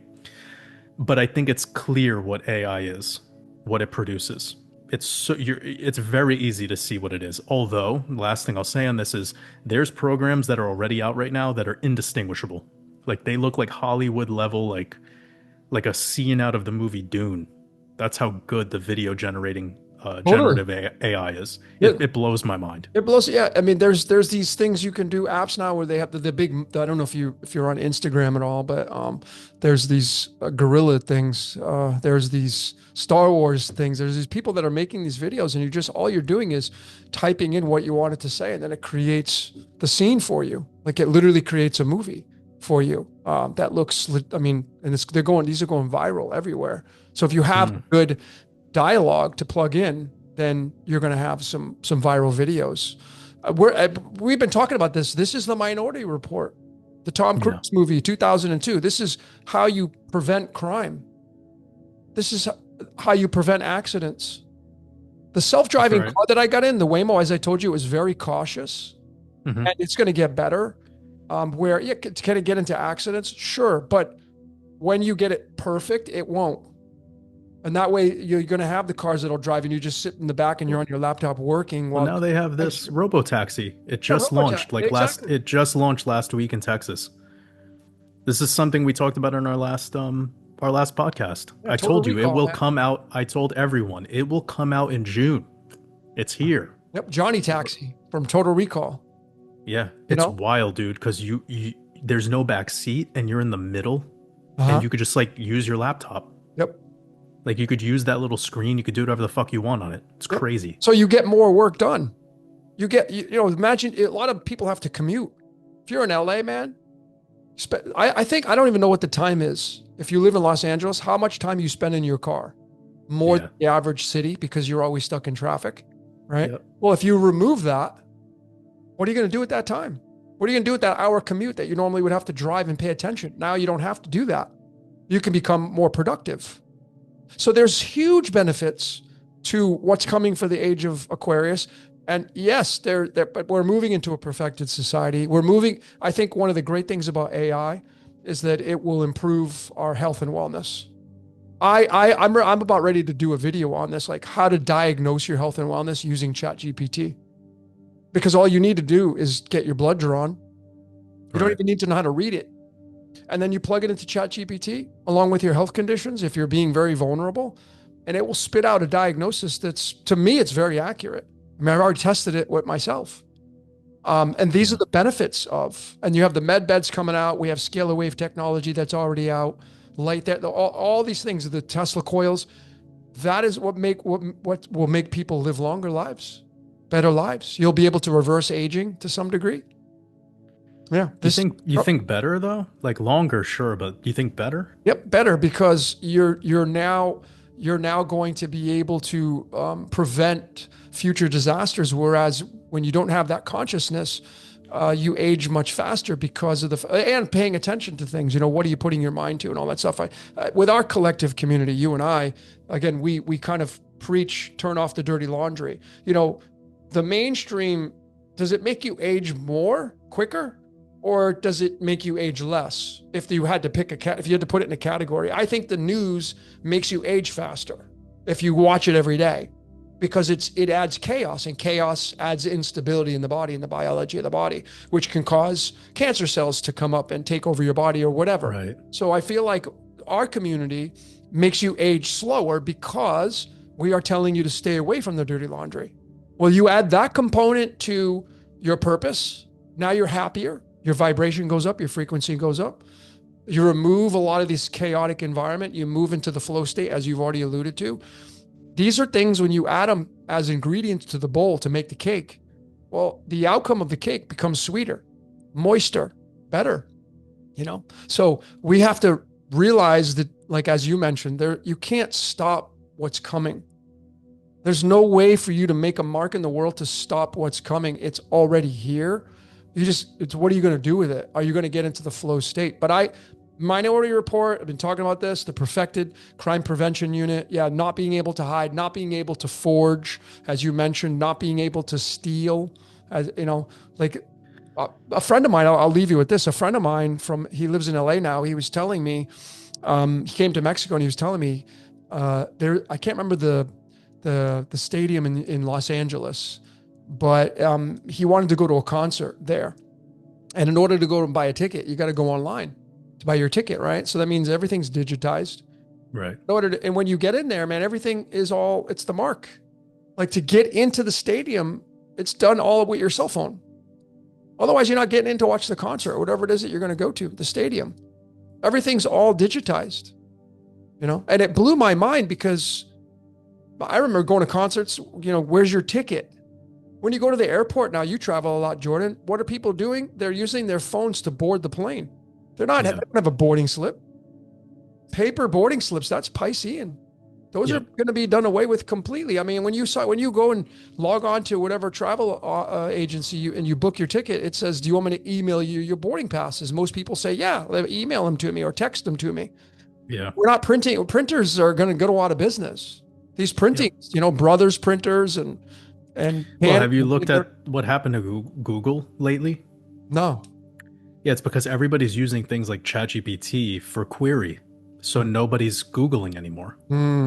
So the advertisers are getting fucked. And because ChatGPT doesn't have direct advertising, it's not like you can just like switch off for the other thing. Like you can't just go from your Google SEO stuff and then put it on ChatGPT. So this is creating a big problem for people that were relying on that as part of their scaling operation or just to get traffic, you know? Yeah. So in a world that has changed in that way, it becomes the content creators win. And this is why you're seeing the New World Order is latching onto content creators more than anything. And I believe the number one event that proved it was Donald Trump's campaign near the election date because he started doing all those podcasts. Like that's never happened before. We've never had a fucking US president going on podcasts, let alone Theo Vaughn, like a fucking stand-up comedian. Are you Yeah. kidding me? Yeah. Which, by the way, I love Theo Vaughn's amazing, but my point is that don't you see what the New World Order's doing? They're sinking their fangs into what they created. Like they knew that this type of economy would grow larger than the old former economy that we had. I'm calling it the Aquarian economy, where I'm sure you agree. Yep. And whilst we're transitioning into that, you're going to see a lot of these things of the old way start to kind of crumble. So that will mean business owners, entrepreneurs will have to pivot accordingly. Like you can't complain, you can't bitch and moan and kick and scream. Like you just got to do what you got to do. Yep. Coming back to what you were saying before, that a lot of people are not going to want to give this up, but it's like you don't get a choice. Yep. You don't get a choice when your favorite restaurant stops accepting cash. And when they make the new system come in, you won't get that choice either. I mean, of course, you get to choose with your dollars, but who even knows if we'll have the regular dollar in the future? Yep. So many people are like, oh, Donald Trump is anti CBDCs. But look at how much of a boner he has over stablecoins. So a government issued stablecoin is better than a central bank digital currency? Wake the fuck up. Yep. Like, do you not understand? This is like what do you call this? Like, I it's a slip. It's like you believe one thing is more evil than the other evil, and it's a tragedy because people are too. What do you say? You know, I don't want to spend any of our time like wasted on talking badly about politicians or these people that are, you know, the main players on the stage, but it's more to speak to the crowd, you know, the people that are gathered here with us that are thinking that there's like good to come with some of these things. And when you hear one of these influential politicians speak against something that was seemingly draconian, you then call it a day and you stop paying attention to what the grand plan was all along, you know? sure. And I feel like that's exactly what we're moving into. Just more of this, like, what did David Icke says it perfectly, the totalitarian tiptoe. Yeah. Yep. And I'm excited. I'm excited. I'm like, bring it, dude. I already learned crypto. I teach it. I'm not worried about fucking crypto world. Yep. I teach it. I mean, Why did I get into it in the first place? Because I knew it was coming. I hope everybody listening to this, at least you have some crypto. I mean, it's like if you don't have any, man, what are you waiting for? I mean, you know, it's not like you have to get rich off of it, but like, Yeah, educate yourself in it. Like educate everything yourself. else. Like Yeah. everything else. Like I wish everyone, like I bet everyone, if they could get in a time machine, they'd be like, I wish I bought Bitcoin when it was $1. Yeah. I could have bought it when it was Yeah, inexpensive back it's in. $100,000 right now. Yeah. Like, again, I'm not here to promote Bitcoin. It's just to say that the world is changing, and that means the money is going into digital assets, and Yep. the governments are moving forward with that whole regime. So whether you think there's a good or bad behind it, it's irrelevant. It's just it is the way it will be because the old tech no longer will it can't sustain in where we're headed. And I want to ask you your opinion because I've seen a couple of maybe like mediocre Netflix shows on things where it's like you're aging and then you could get into some technology that'll like reverse age you. Or you have like age credits. Have you ever seen that show? I forgot the name of it, but it's like you basically could buy your age. Hmm. Uh, I haven't.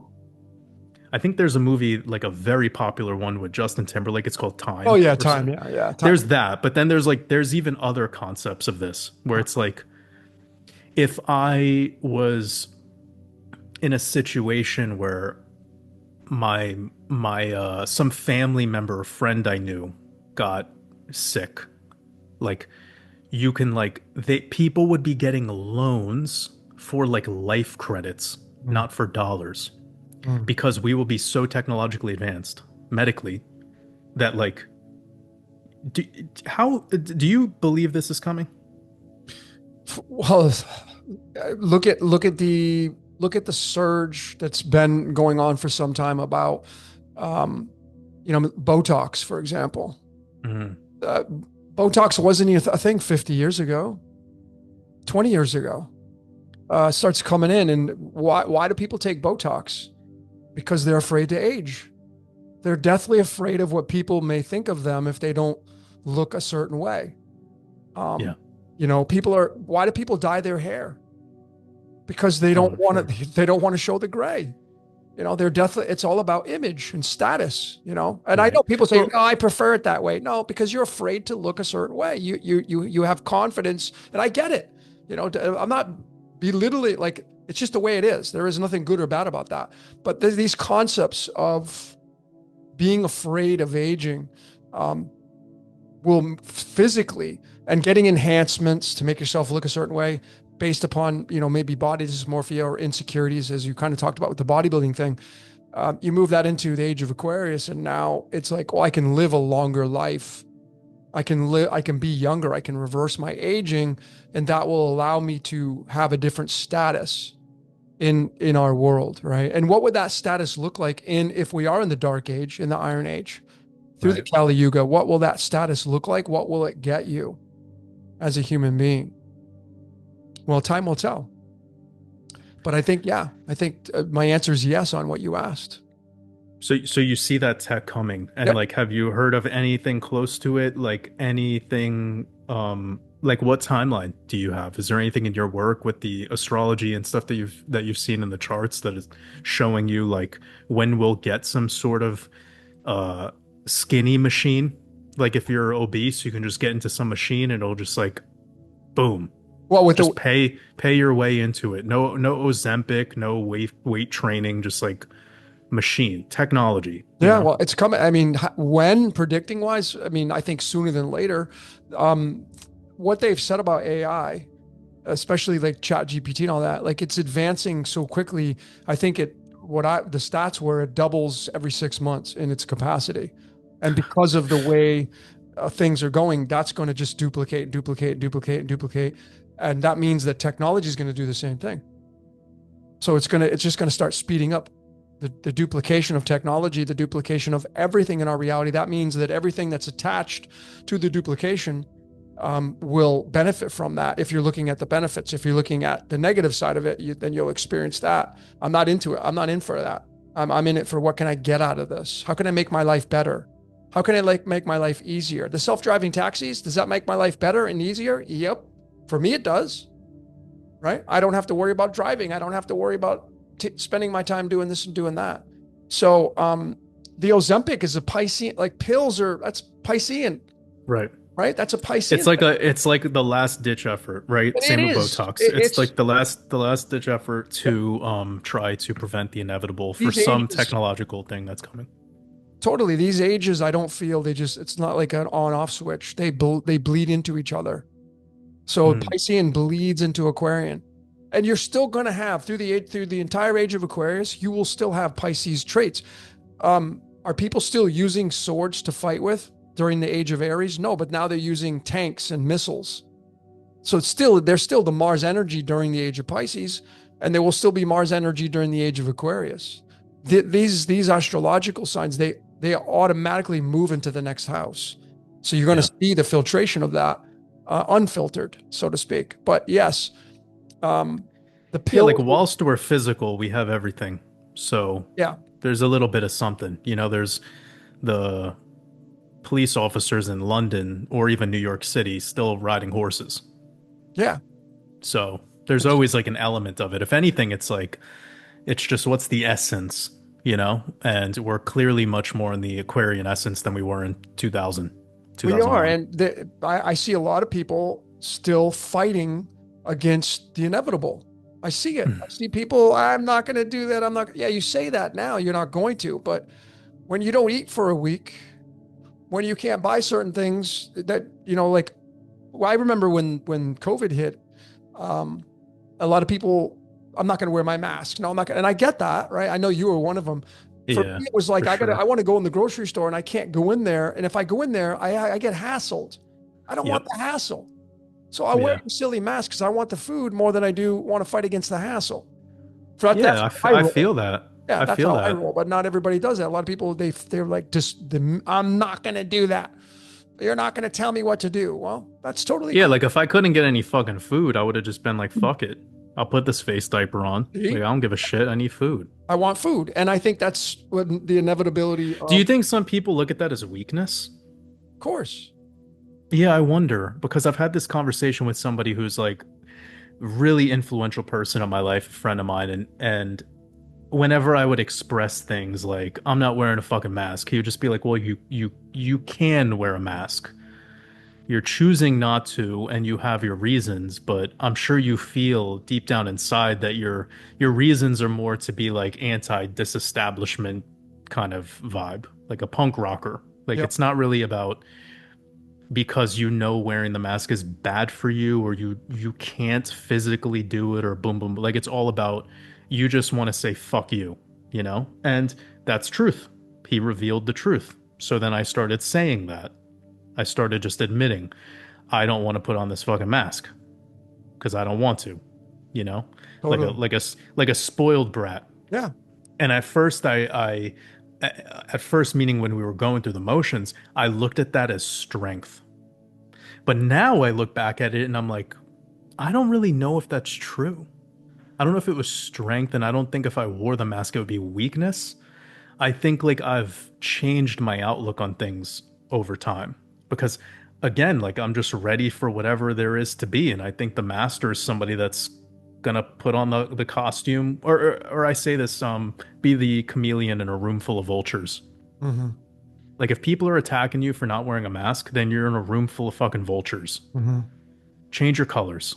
Hmm. Like blend in, get what you need, get the fuck out. Like Yeah. you don't need to go deep and hang out with these people after their shift. Like this moment is momentary and you could leave it at that. And I think that's strength. So I've changed my perspective. I think I'm just preparing myself mentally and physically and consciously for the next thing that's going to happen because I think it'll make COVID look like nothing, Sure. personally. Sure. Yeah. Like imagine a war situation. Shit, bro. Yeah. We, Like, we, we kind of talked a little bit about this when we got on the phone yesterday, but we mm, wanted to save it for the content. But um, you know, the changes that are coming in, what are they going to look like for as a collective, and then personally for the audience listening, for each you and I, and how are we going to roll with those changes? Which kind of we've been talking about that now, but what do you think are some of the what do you think are some of the key things that you're doing to kind of roll with the changes for you personally that mm. benefits you personally, which can benefit many other people here listening? I mean, again, like get comfortable with the chaos, allow the chaos. Like it's going to show up in your life physically, consciously, spiritually, however. Like get comfortable responding to that chaos with a smile. Like just know that it's here to train you and sharpen your sword. Like it's not here to fuck you over. It's not here to be a detour. There's no such thing as a detour, okay? Like it's here to make you better. So, I think that mind shift is important because there's gonna be things that occur, right? It's the same thing with C19. When that event happened, you had an opportunity. I did. Changed my life. I mean, Me too. my most successful business ever fell apart. And then my current, which became even more successful business, was birthed from that. So it's like the phoenix rising from the ashes Yep. because I decided to just be a man about it. Like, I'm not going to complain. And I know that nobody's going to save me. Like, you're not, guys, you weren't brought here to this world to be saved. You were brought here to this world to build. So don't forget that. You're all builders, you're all architects.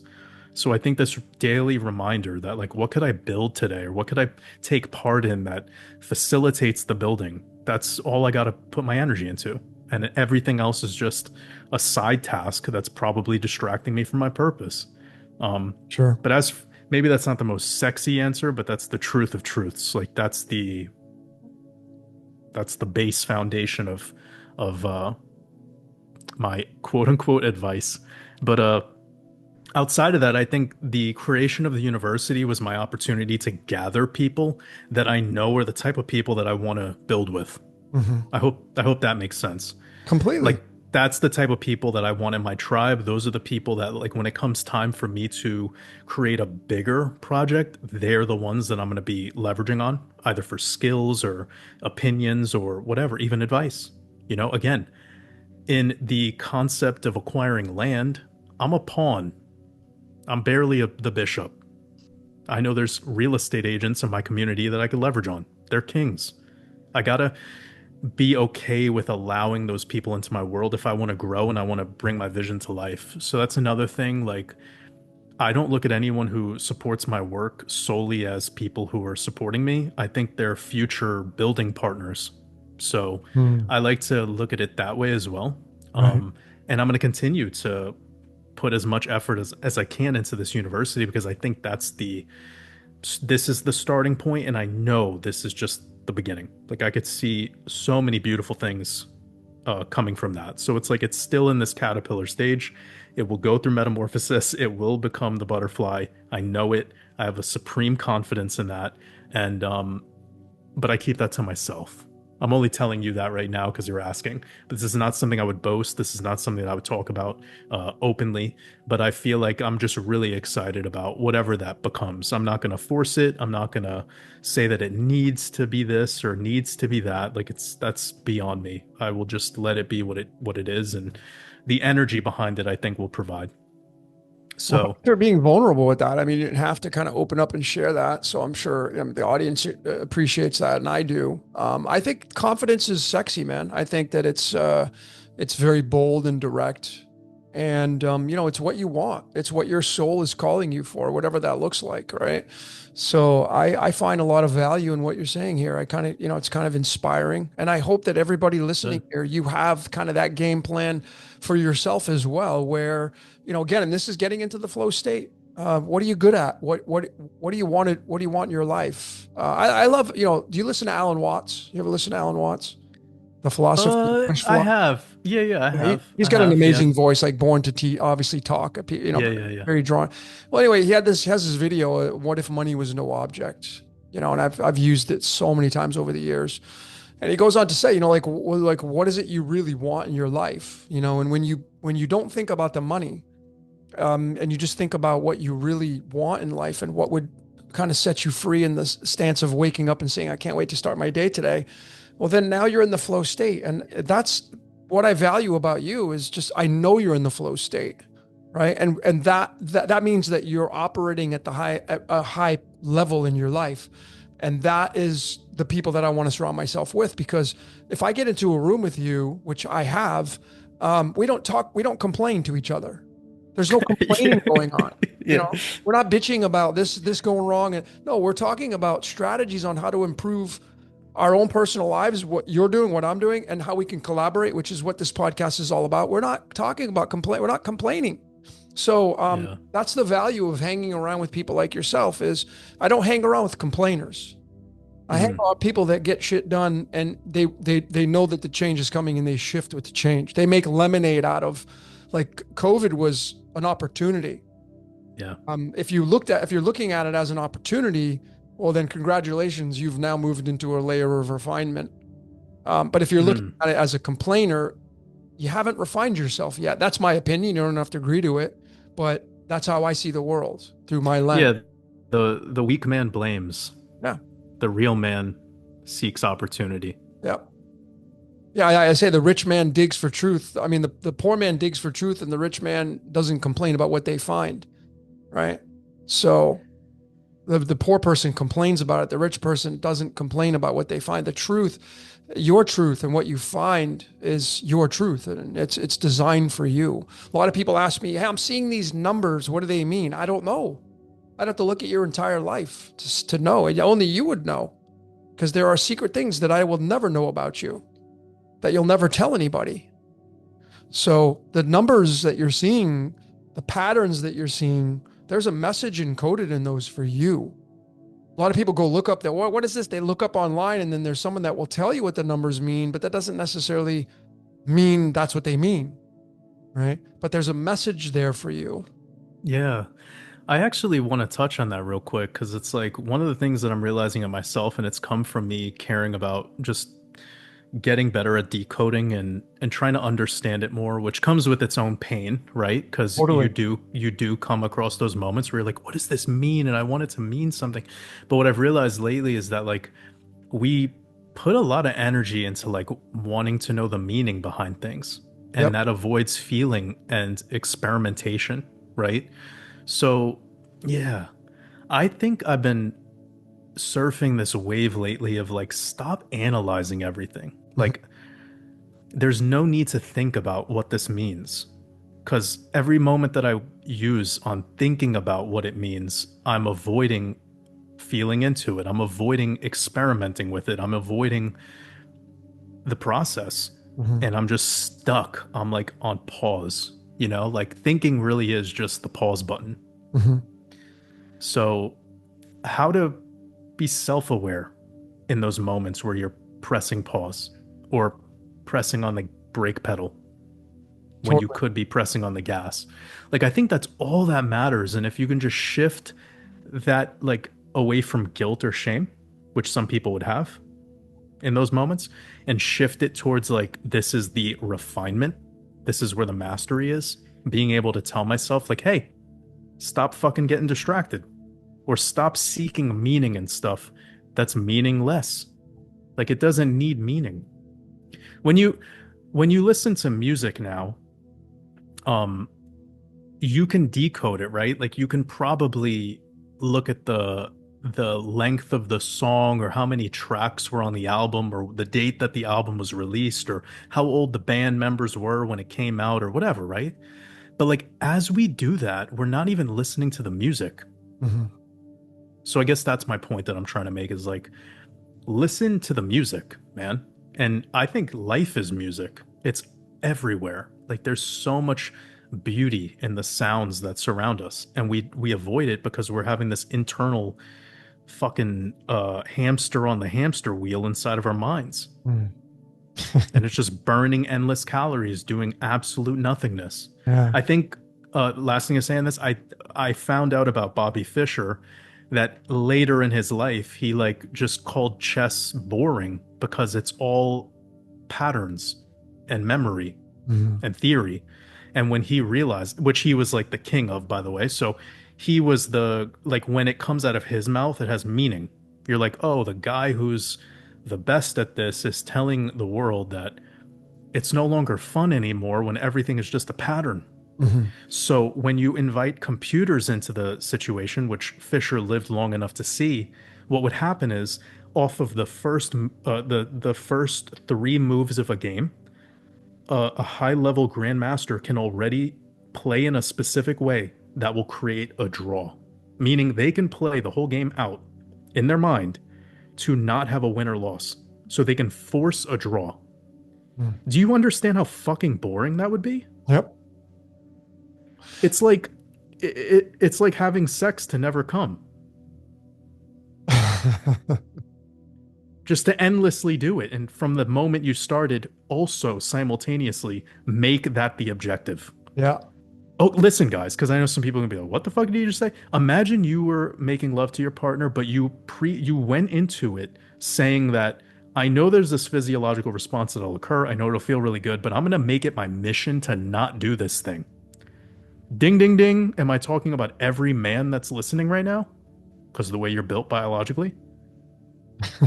You spend so much fucking time on thinking about not releasing that you don't even have sex. Uh-huh. Boom. That's like the fucking mic drop of the whole day. Yeah. Because we're doing that with everything. So Bobby Fischer was right. When he realized chess was no longer about play and it was all just this like algorithmic patterning bullshit, the life force got removed from the whole thing. Sure. And he created this thing called Fisher Random, which like kind of randomizes some of the pieces and it makes it so that now the game has it's no longer a game. Now it's about the play. Right. It's clear to delineate between the two. When you're with your partner, you want to make love. You Yeah, don't want to avoid or make it your grand mission to insert outcome. sure. That's all I'm trying to say. Yeah. Well, there's a lot of intangibles with that. I don't want to get too graphic, but yeah, there's when I think about when you were talking, and I think about that. There's just so many fun intangibles that I could Yeah, laugh yeah, at yeah. from I a mean, kid's I point. wanted to keep it on theme, and also like it is how we're all created. And I Yeah. think like again, like we're all nervous. So men are guys, the guys that are listening to me, that it's like, yes, we do need to go there just for a second. It's like when you enter that act, avoiding that biological, that like physiological response, it's more likely now to occur because you're tense, you're nervous. It comes full circle. Yeah.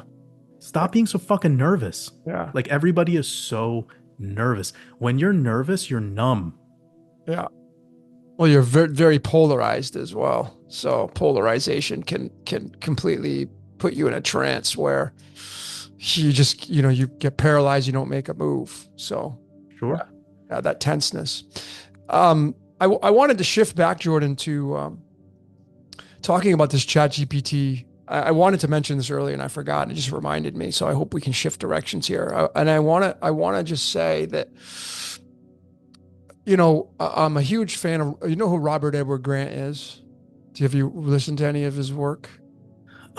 No, but I believe I've heard of the name. Like if I saw his face, I would probably be able to recognize Yeah, it, but yeah, I don't. you would, yeah. So he's a very intelligent, great mind. I love his work. I find he's a big Egypt kind of person, the pyramids and all that stuff. So it's completely fascinating. But the reason why I'm mentioning him is because I mean I just did a couple videos on him, but the main reason why is because he started to have a conversation with what ChatGPT has available called the Architect. And are you familiar with this? No. Okay, well, on ChatGPT, there's a section in there. It's called the Architect, and it's like a mirror. So you throw at it your ideas, and it mirrors. It's like an echo back to you, and it's really fascinating. And so the one that you have available to you is based upon the collective model.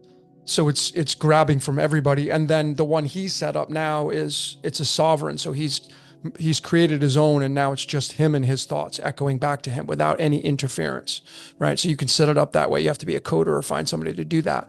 But the main reason why I'm bringing this up is because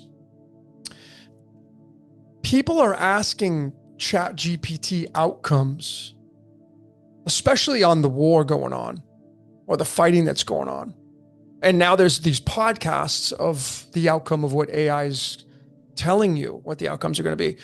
And why I'm mentioning this is because, and I'd like to get your take on this, this technology that we have access to now, ChatGPT, Hmm. running scenarios, running simulations, because that's what we're doing. Yep. The people that have been put in positions of power, I think they've had this technology for a very, very long time. Oh yeah. And the scenarios that are being run end up becoming run in real time through marketing and mainstream, which kind of herds the crowd in certain ways, the Hmm. collective. Yep. So this is nothing new for those that are in charge. If you want to know, like we talk about, and I've talked about this, you and I with Jason Bashir's, life is a simulation. Well, what does that mean? Well, a simulation is taking something, an idea that you have, putting it in chat GPT and it giving you outcomes. So we're now doing that with the technology, but the technology's been around, we could postulate for thousands of years it could be. And now we're just now being released into it because it's the age of Aquarius. But these scenarios and using ChatGPT, these people that have been in power, they've been using this for a long time. That's how they're able to control the herd. What's your take on that with it being around for so long? Yeah, I mean, I forgot the last time I discussed this theory. It had something to do with like a more local experience, such as like with the C-19 situation, a couple months deep, we had the George Floyd thing. And what I was saying to everyone was, I bet the reason for the George Floyd thing was actually advice from artificial intelligence Yep. for what the elite should do. Yep. Kind of like a chess game. And the same thing with the stimulus checks or it pretty much everything uh, in these more local experiences. And then we see like what, like a year and a half or so, 2 years deep into that C19 experiment, we have like ChatGPT. It's Yep. just there. It's ready to go, Yep. right? And I do very much believe there's these technologies are in existence and being utilized in high working form, probably at least 2 decades before we ever get to see any of it. So that goes to military technology that we see or the computer stuff, like, the laptop, I believe. And this just answers your question. Yes. I believe whatever commercial laptop that was available that was put in front of us in a store to be consumers and purchase, I think that was available at least 20 years prior. At full working capacity, definitely, maybe even better than the one that eventually gets released. And I know Apple is guilty of this planned product obsolescence, like where they have 3 iPhone generations already figured out ahead of time. Hmm. And they also build the current one that they're about to release to have components that'll break or malfunction, or some sort of software update will happen that'll start to break down one of the components, etc. Purposefully so that you get the new one or whatever, or they could get you with the marketing, the advertising, or they can get you with some payment plan thing or offer or whatever, right? So it's all just part of like the marketing. But there is actually been leaked information that they put components in it that will malfunction or break in leading up to the time where they do that event, Hmm. the keynote event or whatever they call it. And if they're doing it, then that means every other fucking company on earth's doing it, Yep. right? So like our world is just a big scam. Yep. Um, You could say that. yeah, I mean, well, because if that's the intentions and it's operating that way on the basic consumer level, and we know it's definitely happening on the military and uh, intelligence level and high levels of government, then that means what is actually an authentic marketplace? Because Completely. everything, yeah, like this laptop that I'm using right now, if it was already created 20 years before the invention of it, then that's clearly part of the experiment, right? When are we ready to use it? The same way that when we started to get a little out of control during C19 and we were kind of getting ready to revolt, they're like, well, we just kill this random black guy and then tell everyone to go riot about it and they'll do it. Yeah. I mean, the scenarios are being, my thing is the scenarios are being plugged in. You can do this yourself. You can go into ChatGPT, the architect, and you can start to type in. Now, I'm not saying this is going to be the be all end all, but again, this is what we have access to. You would think and postulate that those that have the high degree power positions have a more advanced um, format of ChatGPT. And Right. as you said, this is what creates like the scenarios, the outcomes, plugging it in. Like, what will society do if we do this, or if this happens? What should we do here? This correlates to the computer being the demigod, right? The demigod being the quantum computer, the demigod being part of the Kali Yuga stage, the farthest away from source. When you're the farthest away from source, what is the source? The Mm, demigod, the computer. But you have to let it right. run its course. Maybe if you're somebody who believes in God and you think there's a soul creator, as above, so below. Well, we're the mirror, the echo of that. Why are we creating these apps? How are we moving into perfectionism? You can take an app, you can remove all your wrinkles, you can get rid of 100 pounds. If you're 100 pounds overweight, you can make yourself slim in an image just by snapping a few buttons, click of a mouse. Well, if it's Right. happening through our format in the so below, what's happening in the as above? If it's a mirror, if it's an echo, as above, so below, so within, so without. These axioms are and is this something that as an observer, the audience listening, is this something that you have adopted as your truth? Um, these echoes, this is very interesting to talk about, really, I think, because again, I think that those in power have been using this technology, and they use this technology, and it's been being used for a long time to control society. But of course, everything moves through the ages, so the time Like the self-driving car, that was already inevitable, but you can't release it in the 1950s. You can't release that in the 1930s. It wasn't ready for it yet. The age that it wasn't ready, you know, Right. but it was already here. It was already available. So the scenarios that we're running right now, simulation wise, that's exactly how a society as a whole is being correlated through, created through, is through the simulation as a whole. And the technology's been used, it's being used for, and long before it's been released out on the public. Again, if we have it, well, it's already been out for a long time. Right. They're using it and they have it. So, Yeah, man, it's definitely something I've thought about quite a bit, and it's brought me back to like what was the reset, you know? And I know you talked with Archaics quite a bit about this, and that's another assumption that I have that like eventually what causes the cataclysm is just too much um, autonomous AI mhm, being leveraged on by humanity. mhm. And I'm not trying to say it's like a Terminator thing, but it kind of maybe is, Yep. you know. And I don't know if it's necessarily done by the government, meaning if you give apes Uzis, they're gonna fucking kill everybody, Uh-huh. you know? And like I've said this many times, like people always are talking shit about the New World Order, but I'm like, well, the system that we have is kind of effective, right? Like if we got rid of the garbage man for a day in the world, let's see how quickly society fucking collapses. So you kind of like when people come get your garbage, and you like when you have fresh, clean water running through your pipes, and you like the aircon in the summer, and you like all that shit, and you wouldn't have been able to probably figure that out on your own unless there was this grand system that was organized and methodically planned out to give us the technology when we're ready for it based on a meritocracy and money. It's the only way. Like, we currently have the most comfortable and safe world because of that. Mhm. And hence why AI and more robotics pushes in. We speculate that it'll be even safer and have longer living lives and better quality of life, like you said earlier, right? That would be the assumption we all have. I don't think it can be any other way. I mean, like the Sure. jobs are being replaced by robots, and that's going to reduce injuries at the job place. So, I mean, just Right. the simplicity of that.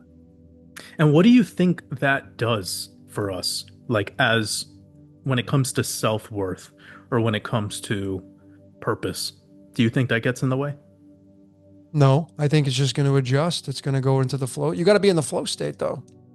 You can't be in a chaotic environment. You need to remove yourself from polarization, realizing that the polarization is the two sides of the coin. That's polarization. When you sit in the middle, you can easily reach your arm out to the right, you reach your arm out to the left, and have access to both. But you got to be in the flow state. And as you mentioned earlier, you said, I want to get out of the core. The reason why you created your university was to remove the static, to get into the clarity. Like if you remember the analog radios, the dials, it would be you're trying to get to your station and it's all fuzz. You're not going to, who wants to listen to the fuzz, man? You get to the station and bam, oh, now I have 92.3. That's my FM station and it's this crystal clear, right? That's what people want. I think it's inevitable, but you've got to be in that flow state. Do you not feel though that for the average person, including maybe some people here, that using AI, especially these chat prompt AIs, is the static? No, because for me, the final product, which is you, me, the microphone you're talking into, the final product behind it are letters, numbers, and symbols, and that's code. So everything is made up of code. If the code is in coherence to create the final product, which is what we call a microphone that we're talking into, well, then there's no dissonance with the microphone, right? So, of course, it's a wide berth of energy that can become static. But I think that if you find your passion and your purpose, you remove the dissonance, and I think that's what AI is doing. It's removing dissonance for the age of Aquarius, because the age of Aquarius, AI is not a Piscean invention. It's an Aquarian invention. So you got to start thinking in an Aquarian mind, not in a Piscean mind. People, we still have the overlap because we have so many years of programming of Piscean energy that you need to now move into and transition into the Aquarian kind of train of thought. And a lot of people don't want to do that. And what comes with that, you're going to get dissonance with that. So the final product is what everybody's after. But as a code breaker, me personally, and many others, I'm interested in what's creating that final product. Well, it's the letters, numbers, and symbols through mathematics and cymatics, which can be measured in letters, numbers, and symbols, and vibration, which can be lettered and measured in letters, numbers, and symbols. So that's what I'm after. I'm after like the builder. I want to build, but I want to build with coherence. And I know that's what your university's about, right? I mean, it's building with coherence. Yeah, and like I'm just trying to wrap my head around like you said that the current use of AI is not static, but do you think that's only because you yourself know how to use it? Well, of course. I mean, if you're a guitar player, if my guitar's out of tune, does it make noise? If I strum the strings, play the chord, Right, yeah. right, So I think it's getting into coherence, getting into tune with the age that you're in. So the tuning of the guitar is essential, necessary to create harmony. So I mean, right. what your university is all about, right? Creating harmony in a static filled world. Yeah, no, I mean 100%. That's definitely what my vision is, but I kind of like want to understand where you're coming from with the whole like what these things are and how we've been using them as tools because what I've looked into is that most people who use AI right now are mostly using it for query Totally. um or image generation, and a lot of the image generation is like refreshed many several times and has zero use just to test the AI, like kind of similarly to like why did you get in a Waymo? It was just to test it, right? And then from there, whatever.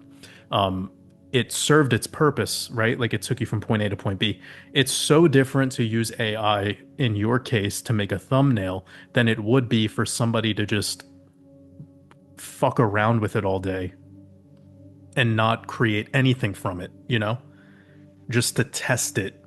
And I'm wondering, like, isn't that static if a majority of the use of AI is kind of that? I think you hit on something. I think it can be that way. I'm looking at for me, it's all about you, as you call it, the utility, the purpose. Sure. You know, like let's say I'm somebody who I'm a chef at a restaurant. Hmm. How am I using AI when I make food that's Piscean, it's physical, right? Well, how would I benefit using AI in a restaurant? Well, there's a lot of ways that you can do that. Like, how do I make my recipes better using AI? Same way, how do you make the world better or worse by using AI? You run simulations on it. You plug in parameters on the ingredients and you ask it, how can I make this taste better? Can it do that? I'm sure there are chefs that are doing that. I mean, at least for the experience in the restaurant, you can make it better. But there are limitations with AI and, like in this case, restaurants, because um, when you go into a restaurant, it's a Piscean feel because it's physical, right? Sitting at a table is not AI, but AI is embedded into the menu because now it's not paper menus anymore. They're more, well, just scan this barcode to get your menu, right? Not every restaurant's doing that, but is that the inevitability that you'll sit, Hmm. or are they going to keep some of the format of the Piscean where, because you still sit down at a nice restaurant and they'll hand you at least here in Mexico, they hand you this big menu still. But a lot of the restaurants are moving away from that. They're moving into the digitization. So I've thought about this a lot. Like, you know, is AI beneficial for every business and format? Yes. But at the same time, AI is useless when it comes to customer service. It's useless Mm. when it comes to actually making the final product, which is like, I ordered this food and that food. Like AI is not going to make that food unless, of course, you start to you put robots into the restaurant cooking the food. And can the robot make the food better than a chef with that human touch? I don't know. Right. Not yet. Not yet, but I mean, is it a postulation? Sure. Oh yeah. Is it coming? Maybe. I don't know. So I still think, again, these ages, like the age of Aries is still playing out in the age of, I think we're still in the transition. Aries war and desire is still going to play out through every age astrologically. So even though during the transition of Aries into Pisces was like, you got to throw down your sword, because Aries was about domination and I'm going to kill your family if you don't, like, if you come near me. It was protection. It was Aries. It was war, Mars, fire. Well, you bring in Pisces, and Pisces brings all these churches in. Have you ever read have you ever read the story of Mexico and how they got to be, when I think it was the Spaniards that came in with these war dogs that came into Mexico, and they forced themselves upon, and the transition from religion, because they were worshiping the Madonna already. I can't remember the name of the book, but it was about the conquest moving, and it was about the Piscean age moving into and removing the age of Aries, and what they did to do that. How they ushered in, and how they transitioned. They made the Madonna, they made the Virgin Mary something that it already was, but they repackaged it through the age of Pisces. So it's nothing new, just repackaged. So the age of Aquarius, what is that going to look like with the Virgin Mary? Is it even going to be a thing with religion? I don't know, but it's fascinating to look at how these conquests happened and the transition. So the age of Aries was the sword. The age of Pisces was the book, the Bible, the church. What's the age of Aquarius going to look like? Right. With AI. Yeah, man, it's super fascinating. Like some of the shit that I've seen that's come out is so mind-blowing that it's like, how? Like where do we go? Because there's like image generation where you could see the pores in the skin, or like sweat. It's crazy. Yeah. Well, I mean, if you go deep too, like what does skin look like if you put it under a microscope? It's not even solid. You just got to go down, down, down. Downsizing, you go deeper, deeper, smaller, smaller, smaller, smaller. And now you get into this completely different world of it's just frequency. It's just the coherence of frequency, really. So now you're having the Aquarius is on off, right? It's black or white. It's yes or no. It's digital. See, Pisces is an analog. Pisces is analog. It's the dial. It's the rheostat in electrical circuits. Well, now we have on-off switches. When you go into your house, so a lot of people still have, you have rheostats. You ever see the rheostats where you turn the dial and it makes the light brighter or dimmer? It's called No. rheostats. Yeah, you've probably used them before. Sure, yeah. Yeah, well, most people have just on-off. You come in the house, you turn the lights on. This is one setting, right? Well, the analog is being able to control how light or bright you want it to get or how dim you want it to be. That's like analog. That's Piscean. Well, that's fluid. But now Aquarius is on-off, black or white. It's block. Right. It's block. It's yes or no. It's it's literally the defining moment of yin yang. It's literally the defining moment of polarization.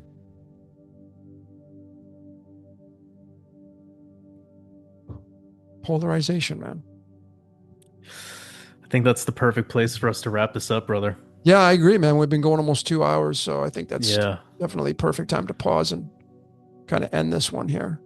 So what are your final Yeah. thoughts? Anything you want to leave with everybody on whatever it is that you want to leave?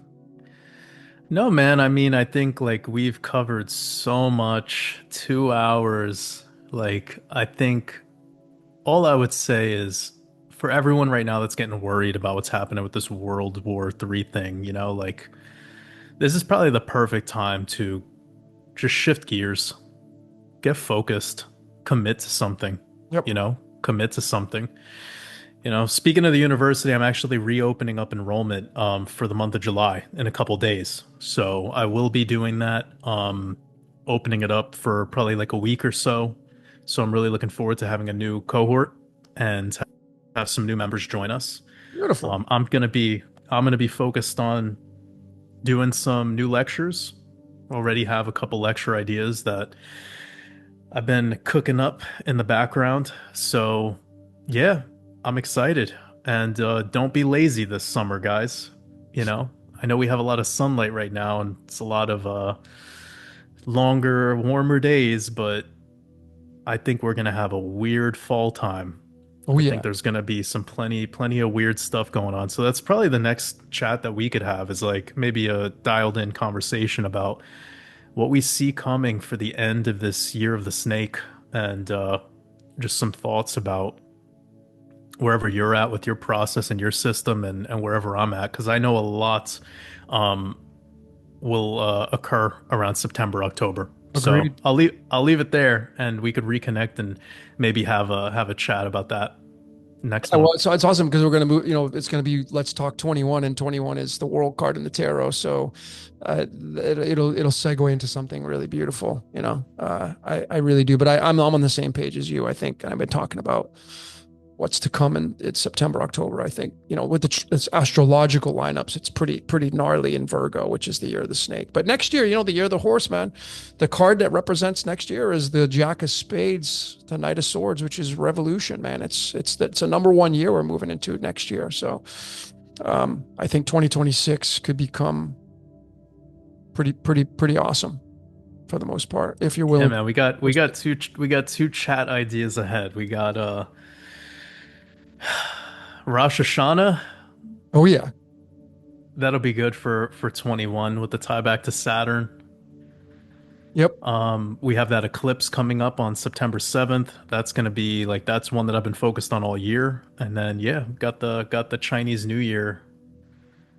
Yep, the horse. Well, I mean, the Rosh Hashanah is big because their card for the what is it 5786. This one upcoming the year 5786.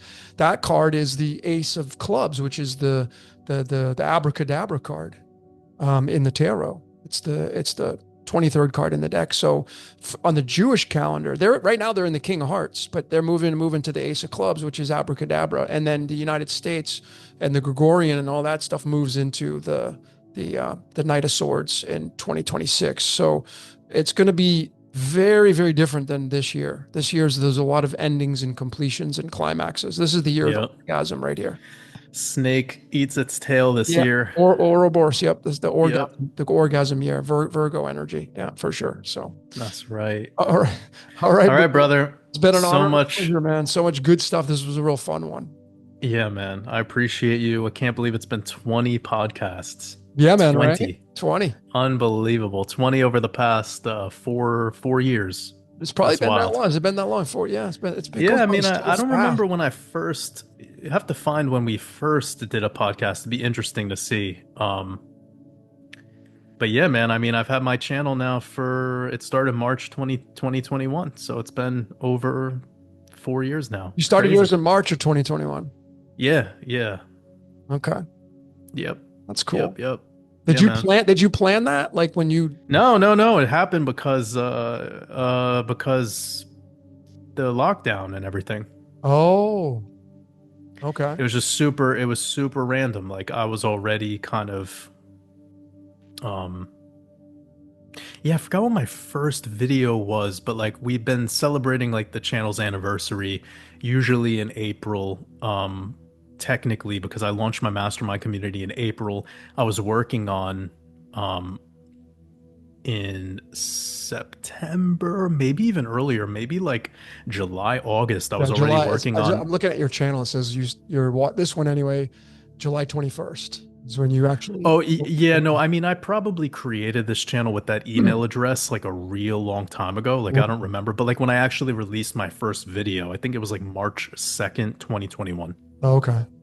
So it was like a year after the lockdown started, pretty Oh, much. gotcha. Gotcha. Like, yeah. So, no, I didn't plan anything. There was zero planning. I went with it, Like, why not? Dude, I talk about it as, you're so it's so oh my God, it's so fat. Right now you have 116,000 subscribers, and that's the golden ratio. oh, 100 yeah. 116. Yeah, your birthday is March 16th. Solarly, that's 116. You joined on Yeah. July 21st. That's the seven of clubs. Join with your seven of diamonds. That's 77. And 77 is huge. Combining the two cards, it adds up to 53. And 53 is tied to iodine, which is one half of the I am. This is how dialed in you are, dude. It's so mind blowing, man. It's so freaking mind blowing, and I'm so happy to be a part of your community. I really, really am. And to Yeah, that means the be your world to me, friend, brother. man. I'm grateful to be your friend. So pretty Yeah, awesome. man, that means the world to me, brother. Totally. All right, Really buddy. appreciate you, man. Yeah, same here, man. So we'll leave it here, ladies and gentlemen. Thanks for joining Jordan and I from Waters Above. My name is Logan. Let's talk number 20 in the books. Until next time, ladies and gentlemen, we will see you later.